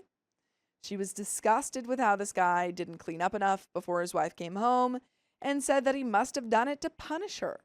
I can't help but notice that she saw this video right before the conversation with her mother. Also, a few weeks ago, she also accused me of malicious incompetence. She couldn't explain what it was, but she saw a TikTok video where somebody was talking about their maliciously incompetent husband. Girl, that's you. She's like, I don't really know what this is, I don't but know I'm what it is, mad but at it's you for it. Girl, you've got the weaponized incompetence. Yeah. You're the one not doing the dishes. And I guess she felt like it applied to me too. I was pretty offended by this as I bust my butt to keep our home afloat. I asked her for an example, and she couldn't give me one. A few days later, when I came home from shopping with our son, she told me that I was being maliciously incompetent for not buying oranges at the store. Oranges were not on the family shopping list we keep on the fridge. When I was at the store, I asked my son, the primary fruit eater in the house, what fruit he wanted. And he said bananas. So that is what I bought. But she insisted that if I were not maliciously incompetent, I would have gotten oranges too. What are you talking about? What was the kid's decree? What was his title? Bananas. No. Oh, what was his- primary fruit The eater. primary fruit eater declared bananas. You bring bananas. I can't help but wonder if these are her true feelings or if she is venting or trying to feel solidarity with these "my husband sucks" TikTok videos. I think so. I want to talk to her about it right now, but I feel like I should wait until she gets back, since I don't want to ruin her trip with an argument. How do I approach this conversation with her when she gets back? I'm feeling a million different emotions right now. I don't want to lose my wife and son. I could just clean the house super well and pretend like I never saw the message, but I think that would eat away at me, knowing that she was thinking about leaving me over something so stupid. And who is to say that there won't be another secret ultimatum in the future? I can't play that game forever. Part of me just wants to print out the divorce papers and hand them to her when she gets home to see what her reaction is. Because I honestly can't tell how serious she is about the whole thing. But at the same time, I don't want to make it worse if she truly is on the fence about it. She's made jokes in the past, at least I thought they were jokes, about leaving me for a sugar daddy and having one foot out the door. But these were said in a joking manner, and we both laughed at it. Oh, see, I do think, think clearly here and clean the house. Like, do that. Clean the house either way. But then have the conversation when she gets home. Be like, hey, read some messages. Yeah. Cleaned the house, because apparently that was a problem. But can we talk about this whole TikTok obsession with me cleaning the house? Yeah. One, talk about the TikTok obsession and how it's ruining our relationship. And two, talk about our chores. Yeah. Reassess that. Yeah. You sound like you're doing too much. Dude, who knew putting a clothes away, sweeping, and doing a little bit of food prep would be the detriment of a lot of people's relationships? Yeah. Yeah, we should go back to whenever the women only did it, right, guys? Riley's in his rage bait era. Riley loves to rage bait. Again, this recent conversation with her mom did not sound like a joke to me. This has shattered my world, and I'm not thinking clearly anymore. I'm not sure how I can go back to the way things were. I don't know if this relationship is even salvageable. I can't tell if she's gone crazy or if I'm actually as useless as these TikTok husbands I keep hearing about. And just don't know it. By the way, it would never be useless for you guys to listen to full episodes with stories just like this. Just go to Spotify, Apple Podcasts, or iHeartRadio and search up OK Storytime. But there is a little bit left to this story. Do you have any final thoughts? I think my thoughts stay the same Yeah. still. Definitely clean the house and clean it good. And then call her out and be like, Sam, what's going the on? caterpillar, Were you actually going to divorce me if I didn't clean the house? Because that's ridiculous. That's when they split chores, they have a 3-year-old. He's doing all of the cooking, all of the grocery shopping. She's doing dishes once a week. And when she hasn't communicated any of this to you, it's through a text to her mother. Yeah, like, ridiculous. She hasn't been like, I'd be your rethinking. cleaning levels that I've nagged you about so many times are getting to me to the point where I might divorce you. She's just like, I didn't tell him to clean the house, but if he doesn't, I'm out. But hear me out. Oh, no. Didn't the fear of Santa make you a better kid? Not really. I think you're talking to two kids that were very good kids. Yeah. Okay. I think the fear of like my mom getting mad at me. Yeah, my mom never was like, if you're not good, you won't get presents. She was just like, if you're not good, you're going to get in trouble. What about the fear of the tooth fairy? What? What does the tooth fairy do? Like, make sure your teeth are clean. The tooth fairy just gave me money when my teeth fell out. Yeah. It was never like I brushed my teeth. Did any like magical creature in your life did you like respect? Scare me? Santa would have the most sway, but I don't think it was ever used against me in that place because I think the threats that came from my mom were scary enough. I agree. My mom was scarier than Santa. Yeah. Okay. Well, I guess Opie's wife did the right thing and got the mom involved. Okay. There we go. Edit. I'm gonna take a break now. My head hurts, and I've let my kid watch way more Lucas the Spider. Oh, I love Lucas the Spider. I'm comfortable with today. Dang that whiny owl. You've all given me a lot to think about. Well, except for the people that commented before reading the post. I'm gonna clean the house as well as I can tonight and print out divorce papers. I don't know if I'll do anything with them, but if she's really determined to leave me, then there's not much I can do about it anyway. So I might as well try to make it amicable. If that's what it comes down to. I'll try to update, but she's probably not going to be home before the 48-hour time limit on updates is passed. So it might just have to be an edit on this post. And there is a second edit. And I think this is it, guys. I'm going to pack it in for the night. I feel like my responses are becoming bitter and less constructive. I don't want to start talking crap about my wife. That's not why I came here. Thank you all for your help. That's it. That sounds like he was. Wait, Riley. Was he talking crap in the comments about his wife? My wife's cat used to hate me, but now we're inseparable. Oh, isn't that just the best love story? In 2020, I moved in with my then girlfriend, now wife. Along with our shared life came a shared menagerie. I brought my dog, Gemma. She brought 2 cats, Indy and Pico. Cute name. I had high hopes that the animals would become some quirky Pixar-style blended family. But I was a fool. By the way, this comes from user Battlescarred Bear, and if you want to submit your own stories, go to the r/OK Storytime subreddit. I'm Dakota. And I'm Angie. I'm Riley. And we're here to give good advice goofily, but we don't have all the answers. We only know what we would do in any given situation, so if you would do something different, tell us what it is in the comments. OP says, Gemma was the sweetest, scruffiest, quietest old mutt you've ever met. The kind of dog who looked like she'd seen things, but mostly just wanted a gentle chest rub and a soft place to nap. She loved cats in a way that felt like she wished they were her pets. She never barked. She didn't snuggle exactly, but she'd lie nearby, always quietly hoping the cats might someday love her back. She was the canine equivalent of a kid on the first day of school holding out a juice box like, friends, Love it. friends, Love it. friends. Love it. Indy, one of the cats, was a calico tabby with the emotional range of a bomb about to go off. Chaos incarnate. She hated the move, hated Gemma, hated everything, really, except for my wife and somehow eventually me. For the first year I lived there, she refused to come down to the first floor. Eventually she came around to me, but she never stopped treating Gemma like an unholy menace.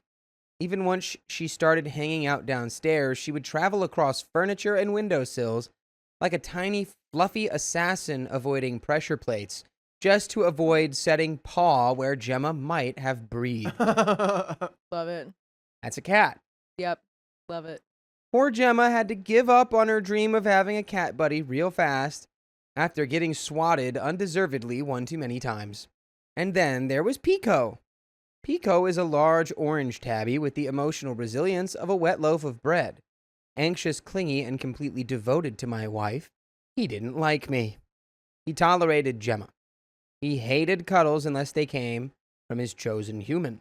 If my wife closed her office door, he'd cry like the Romeo understudy in a high school drama class. He'd side-eye me like I was the guy she told him not to worry about.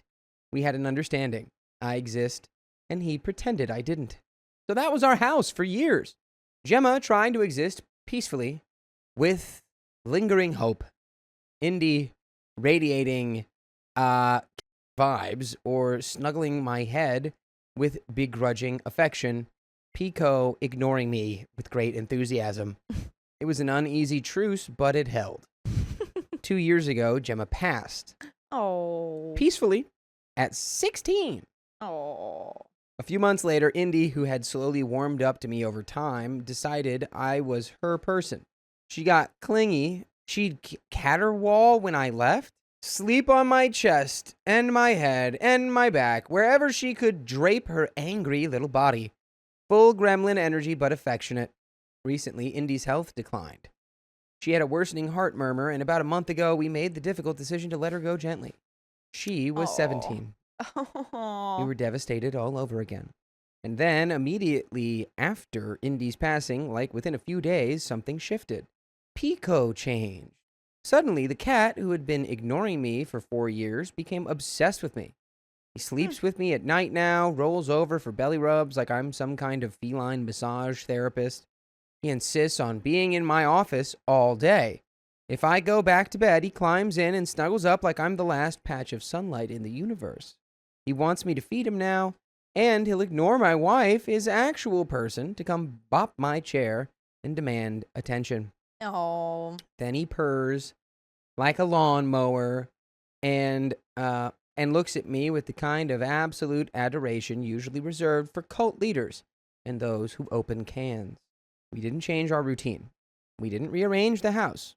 My wife is still very much present and fully available for cuddles, but Pico is acting like I'm his long-lost soulmate, and he's making up for lost time, which leaves both of us, me and my wife, completely baffled. I have several theories. Indy bullied him into keeping his distance, and now that she's gone, he's free to pursue this forbidden human romance. He's grieving and somehow senses I'm grieving too, but it feels less like let's heal together and more like rub my belly, grief monkey. This is a long shot, but he's softening me up for something. I don't know what. He's terrible at being a cat, so probably not me, but definitely something. The shift has been instant and total. I feel like I'm living with a completely different animal. Nothing else has changed. My wife is still here. She is supposed to be his person, but now apparently I am. Has anyone else had a cat pull this kind of emotional U-turn? I feel like I'm living with a completely different animal now. I mean, I'm not complaining. He's a great cuddler, and he's terrible at being a cat, and that's sort of charming in its own right. But I feel like I missed something here. Is this normal? Is this grief? Is he just now realizing I give excellent belly rubs? Is it a glitch in the cat matrix? Or have I been a mark all along? And there is an update. I would say it's probably the cat's grieving and replacing the relationship it had with Indy with you. Yeah, I would guess that either replacing the relationship or the pets and cuddles and stuff is like very comforting in his grief. And so if he's, seems like he's not grieving with you, but he's just kind of there for all the attention and stuff, maybe that's just helping him with his grief, loneliness. Yeah. So it seems like a kind of normal thing. Just lonely. I think it's relatively normal. Yeah. Update. It's been over a month since I posted about the situation, and I can tell you I'm slowly going insane. What?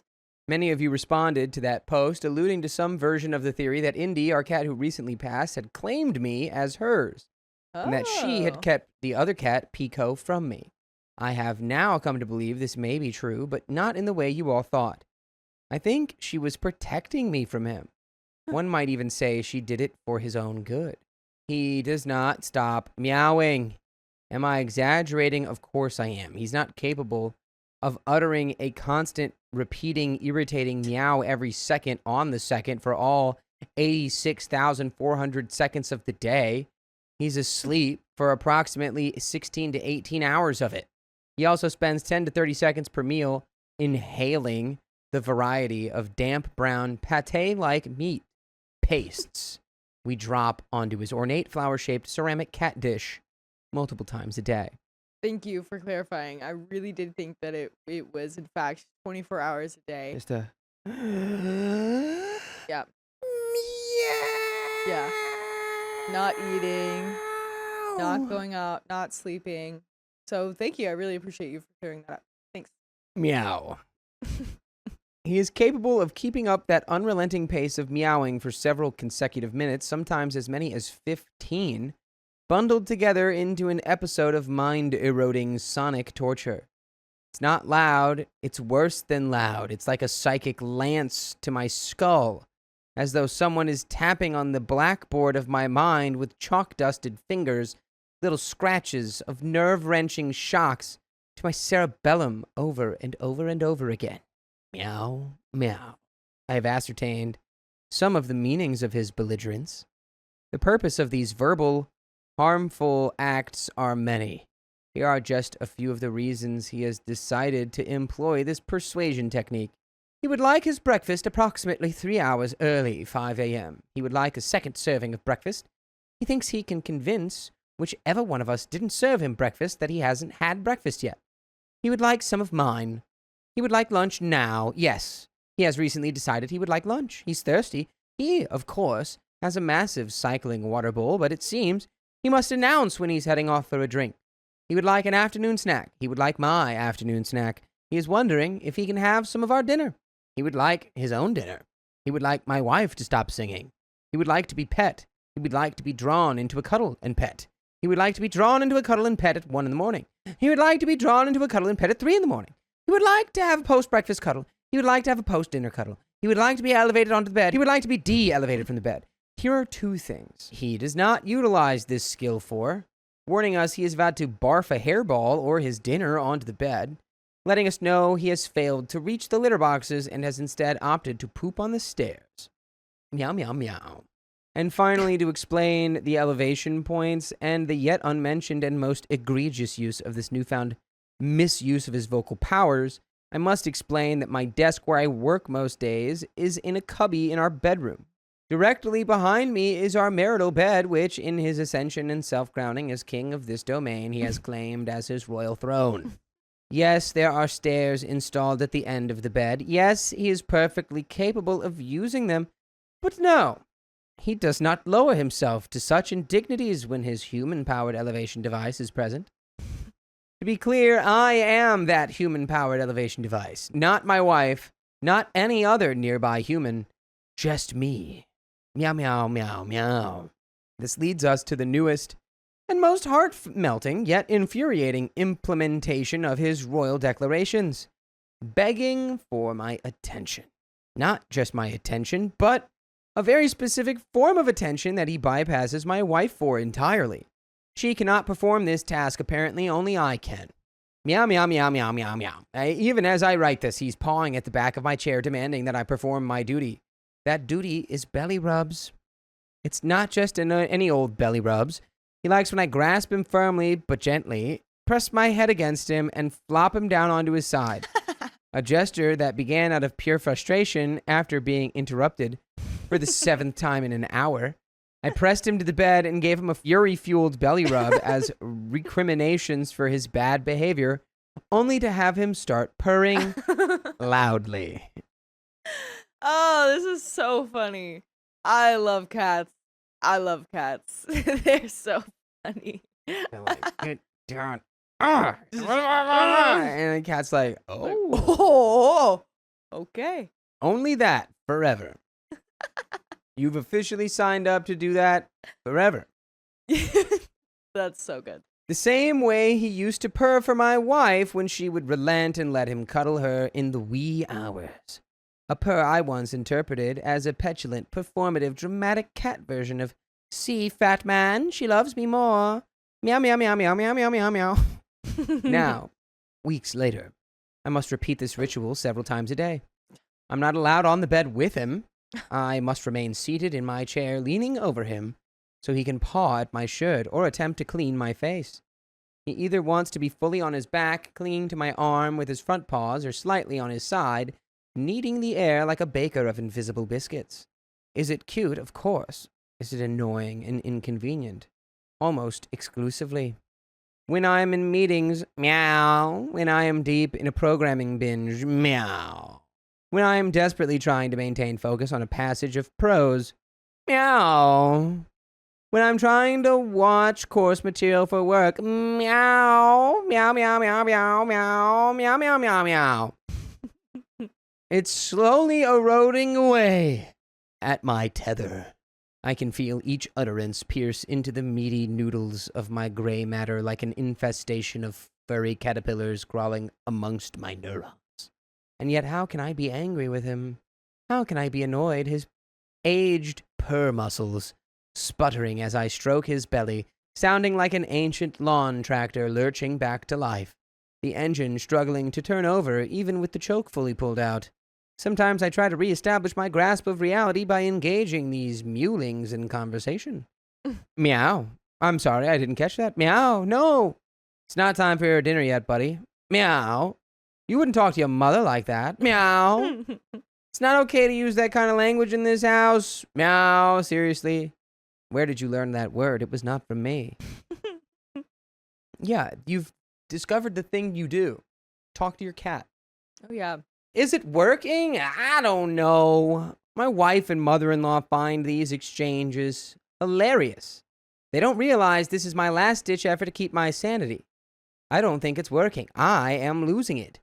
He never stops until he gets what he wants. Any sense of autonomy I had as an adult has rotted away. I no longer feel in control of my day, let alone the idea of having any say in my destiny. This is why the Egyptians worshipped cats. Oh, yeah? They're like, we have to. We They won't gotta. shut up. I have no choice here. I must comply. I can only choose to endure or comply. There is no relief from it. I have no mouth, but I must meow. Meow, meow, meow, meow, meow, meow, meow, meow, meow. Is this why we often jest about cats owning us? It doesn't feel so funny anymore. It feels horrifyingly, viscerally, unerringly true. I once believed I was terrorized by the other cat, her machinations and demands feeling pointed, but now I wonder, have I been inherited passed like a crown from one master to the next? Is this orange monster my Joffrey? Oh, no. I can feel myself coming unglued at times, and the conversations take a darker turn. I'll turn to my wife and say, listen, I'm not 100% on the translation, but I'm pretty sure he's saying he's tired of it here and he'd like to be taken to the shelter to find a more extravagant home, something more suited to his proclivities. Or I'm pretty sure he just said it's time to cut the apron strings. He's ready to get out there and get a job and find a place of his own. I think we should support him in gaining his independence. She finds these less funny, especially since I've repeated them enough that she now warns of severe consequences if I even think such a thing. Do I think such a thing? Only in jest, I assure you. I may be going mad, but I'm not a monster. I would never hurt the cat or any other creature. I'm gentle with them, and I love them more than people, even this cat. This cat, who tests the limits of the love between us. I do love him. I do, I swear. Meow, meow, meow, meow, meow, meow, meow, meow. Meow, meow. I'm just baffled. Annoyed, certainly, but mostly baffled. Why does he like this ritual so much? Is this play for him? Or some elaborate humiliation ritual for me that I do not yet fully comprehend? If I stop and turn back to my work, he will wait a few minutes, then cry for me again. And when I return, he has stood up again. So being rocked over is part of it, but why? Why is he so particular? What does it mean? What is this? Oh, Meow, meow, meow, meow, meow, meow, meow, meow, meow, meow, meow. And by the way, if your cat won't stop meowing, you can just pop in some earbuds and listen to full episodes of stories just like this on Spotify, iHeartRadio, Apple Podcasts, and wherever you listen to podcasts. Just search OK Storytime, Go. and you can hear it all. You sure can. You sure can. Oh, yeah. Oh, we have a little bit more story, but clearly, this is probably more than half of just a creative writing exercise. But I love it. you got to just, at this point, outsource like an engineer to build some kind of machine to give your cat the belly rub order of operations. Yeah. Grab, turn on side, flip over, scratch, scratch, scratch, scratch, scratch, scratch, scratch. Yeah. Yeah, let's finish this story. Let's do it. I am resigned to my fate. I will act as his personal elevator, and I will serve him his rubs of the belly. I do and will find mental fortitude and emotional sustenance as he enjoys my attention. I will let my heart melt as he grasps my arm, or when he paws my shirt, or when he makes his air biscuits. But why are the air biscuits he makes so slow and so delicious? Even as I write this final line, Pico continues his relentless campaign. He has successfully transformed from the cat who once ignored me into my most demanding and affectionate tormentor. I suppose that's what love looks like in the feline world. Complete and utter domination, wrapped in the softest orange fur and delivered with the persistence of a telemarketer who knows your home. This tangerine terror has claimed me as her own, and I fear there's no going back. And that is the end of that story. My girlfriend wants to intervene before her best friend gets married. Stop! In the name of love. I, 37 male, and my girlfriend, let's call her Lil, 30 female, have been together for just over a year, and we have a wonderful relationship. We met on a dating app and hit it off really well. Lil had just come out of a bad relationship and wasn't looking for anything serious, but we clicked. We've been together pretty much since our first date, and we're very happy. By the way, this comes from user helpfriend3150, and if you want to submit your own stories, go to the r/OK Storytime subreddit. I'm Dakota. I'm Sophia. I'm Riley. We're here to give good advice goofily, but we don't have all the answers. We only know what we would do, so let us know what you would do in the comments. As OP says, Lil's lifelong best friend, let's call her Honey, 30 female, has been part of her life since childhood. They've shared countless memories, vacations, sports, they're both in the same sports club, and relationship ups and downs. Even their mothers are best friends. They're like sisters. If they've ever had rough patches, it's usually because of outside drama caused by their parents, not between the two of them. So now we come to the current situation, which leads me to write on Reddit.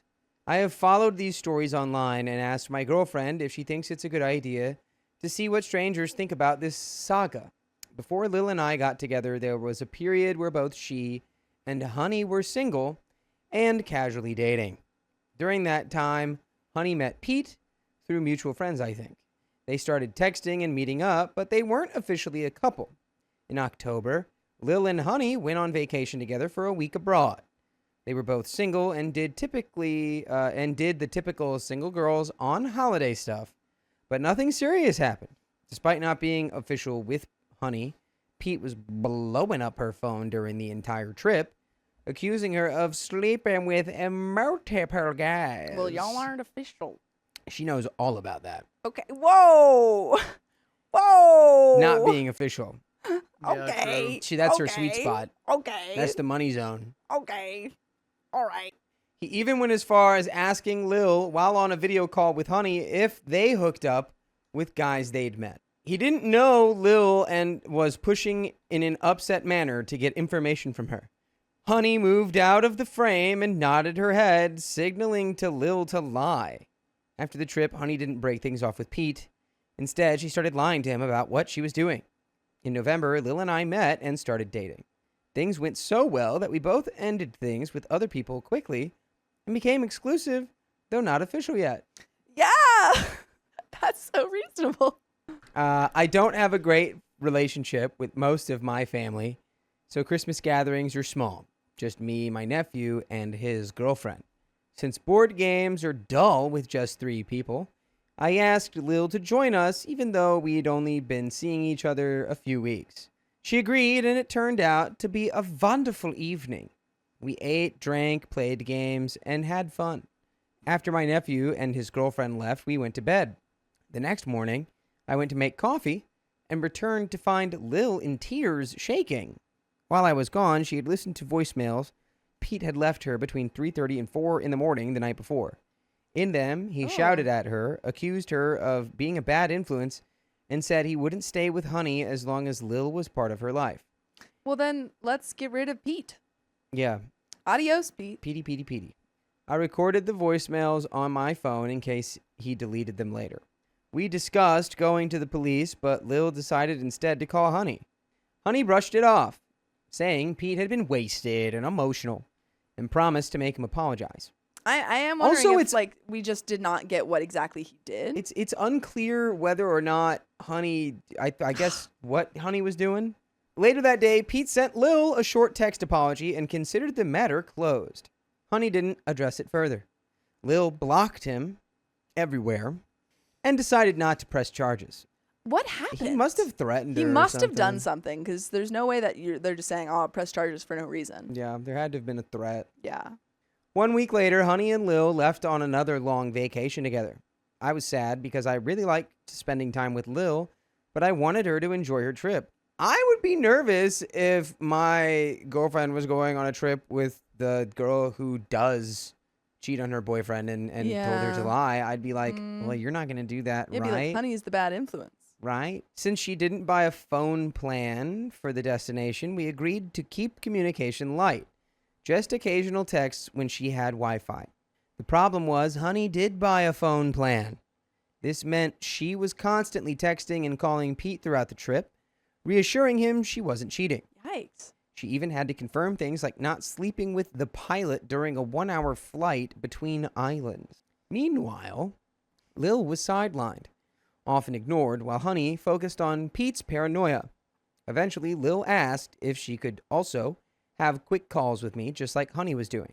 This upset Honey, who accused us of being constantly on the phone. That's crazy. That's crazy. For her to be constantly on the phone with her boyfriend being like, I'm not cheating on you. I'm not cheating on you. And then Lil being like, hey, do you mind if I call my boyfriend? She's like, Boing how flip. dare you? You're obsessed with your boyfriend. Boing flip. To keep the peace, Lil reduced our calls.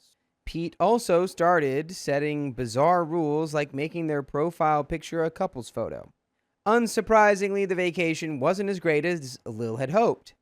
Honey and Lil didn't even get around to talking about Pete's voicemails. By the time they were on their way back, I offered to fetch them at the airport and bring them both home since it didn't make sense for 2 guys to drive 90 minutes each way. So everyone agreed to this plan initially, but just before they left, Pete decided to drive Honey home himself. I think he probably worried she might sleep with me on the way. It's what I said. That's what I said. Come on, Petey. You're pathetic. After the holiday, the situation stayed at status quo. Pete did not reach out to Lil to apologize, and Lil refused to give in. A few weeks later was Lil's birthday. We went to an escape room and then for dinner. I got to know Honey better, and she is a wonderful, beautiful, smart woman. Don't tell Oh. Pete that. Do not tell Pete that. Don't tell Pete that. Do not repeat that to Pete. Nope. So I didn't understand what she sees in Pete. That evening, she told me she was looking for apartments with Pete, though she hadn't told Lil yet. They continued to do sport together and sometimes went out, sometimes with me, but never anything with Pete. Honey did tell Lily that he improved with his jealousy issues, but other problems came to light. He lost his driver's license because of drogas. Oh. He seems to drink too much and gets aggressive. Sometimes drives when wasted, attacked friends of Honey verbally, and in at least one case, grabbed her. Yikes. This is all very concerning. Throw Pete in the ocean. In the ocean, right away. He can swim. Yeah, he'll be fine. He'll learn. And then he can go swim and find a new woman. Once he also sulked and gave silent treatment for a whole day during a long vacation because Honey noted the points of a card game wrong. During the trip, they were talking about children and decided that Honey should stop birth control. What the what? Honey should not have a child with Pete. Come on, man. No. After the point counting incident, she decided it was better to stay on, but didn't tell him that. He thought they were trying when they weren't. After a few weeks, she then decided it would be a good idea to start a family with this man and went off birth control. What the F? Honey. OP continues, Honey is not innocent in this whole story. Well, yeah, it didn't seem like that. Seemed like she was hooking up with other guys. Honey is still friends with her ex, Joseph. At the beginning of Honey's relationship with Pete, they discussed this topic, and he said he didn't want her to see Joseph anymore. I agree. Nobody can decide who their significant other has contact with, yet either Honey should say she doesn't agree and communicate that she still meets Joseph, or she should respect this boundary. But she still meets Joseph every week for lunch, sometimes going out with friends, drinking, and often flirting together, and Pete has no idea. Every time Lil attempts to speak to Honey about Pete's toxic behavior, she just ignores her. If something comes over texts, she ghosts her. Once Honey and Lil went to an event together and had a blast. While they were enjoying the concerts, Joseph, by coincidence, met them and hung around with them and other friends the whole evening. With every drink, Honey and Joseph got closer, like magnets. When my girlfriend said she wanted to go home. At this point, we lived together. Honey first wanted to stay with the others. Lil insisted that Honey should come with us, as she didn't want to be alone at 3 a.m. and was sure nothing good would happen between Honey and Joseph. Honey eventually agreed, and they had one of those late-night conversations on the way home. Lil expressed that the relationship between Honey and Pete made her a different person. Honey's lying to her boyfriend and her best friend and expecting others to lie to Pete too, since everyone knows she still meets Joseph, except him. A few days later, Lil and Honey met again and followed up on their discussion. Honey admitted that it was partly true and said she wasn't sure about her relationship. Then why are you having a baby with this man or trying to have a baby? That's crazy. It's the dumbest thing you could do. Very dumb. She mentioned practical reasons, like the new apartment, as to why she wouldn't break up right away. Lil came home hopeful, thinking maybe things were moving in the right direction. I honestly feel sorry for my girlfriend. I also have lifelong friends who are like family to me. I can feel the distance growing between Honey and Lil, and I wish they could keep their friendship forever. Honey just doesn't seem to be able to make reasonable decisions concerning Joseph, and doesn't make him apologize to Lil. If my significant other did something like this to one of my friends, I would push her every day to reconcile. As it's going now, Honey and Lil see each other maybe every 2 months, except for weekly trainings. Lil doesn't visit Honey if Pete is around. We don't do couples evenings with them, even though we love doing those with other friends. It's just not a pleasant situation. Now we, Lil and I, came back from a wonderful vacation, And on the following Monday, Honey and Lil had to attend a sports club meeting. That is when Honey showed Lil the ring on her finger. Lil just managed to say she was happy for her, yet definitely not for herself. Oh, honey. Oh, honey, honey, Oh, honey. honey. Honey, honey, honey. When Lil came home, she just cried. I comforted her, and we talked for a while. She knows Honey will probably ask her to be a bridesmaid, but she just can't. I suggested she takes a final approach to speak with Honey, to say that she believes this relationship will not work out, not only because of what Pete did to her, but also because of his toxic traits towards Honey. She is worried that in the end, her bestie will get hurt and she'll have to take care of her and rebuild her. She would prefer Honey not be hurt in the first place. And by the way, the first place you should go to if you're looking for full episodes of stories like this is your favorite podcast platform. Spotify, iHeartRadio, Apple Podcasts, just search OK Storytime. You can listen to over 73 days worth of stories. 24 hours times 73. That's a lot of numbers. That's a lot of stories. There's a little bit more story left here. Unfortunately, there's not really much that you can do to convince, or Lil can do to convince Honey that what she's doing is crazy, because Honey is set in her ways, and hopefully she'll figure out that this is a bad relationship. It's true. She's set. Yeah. So Lil thinks Honey has the irrational fear that she will not find anyone better to build a family with. I told her Honey has plenty of options and time. It won't be easier if she is 40, a single mom, and dealing with the trauma of a toxic marriage. So Reddit, let us know. Should my girlfriend try to speak to her bestie again, or just let it slip? Should I maybe talk to her? If she gets angry with me, I don't really care, as I never got close to Honey anyway, since we don't do much together. I just want to support my girlfriend in trying to save this special friendship. And that's the end of that story. I mean, Lil could try and talk to her. I don't think Honey would listen. But yeah, she could try one more time and then maybe distance after that. Can't hurt trying the third time, or however many times. But Yeah. if she's not going to receive it, she's not going to receive it. Not much you can do.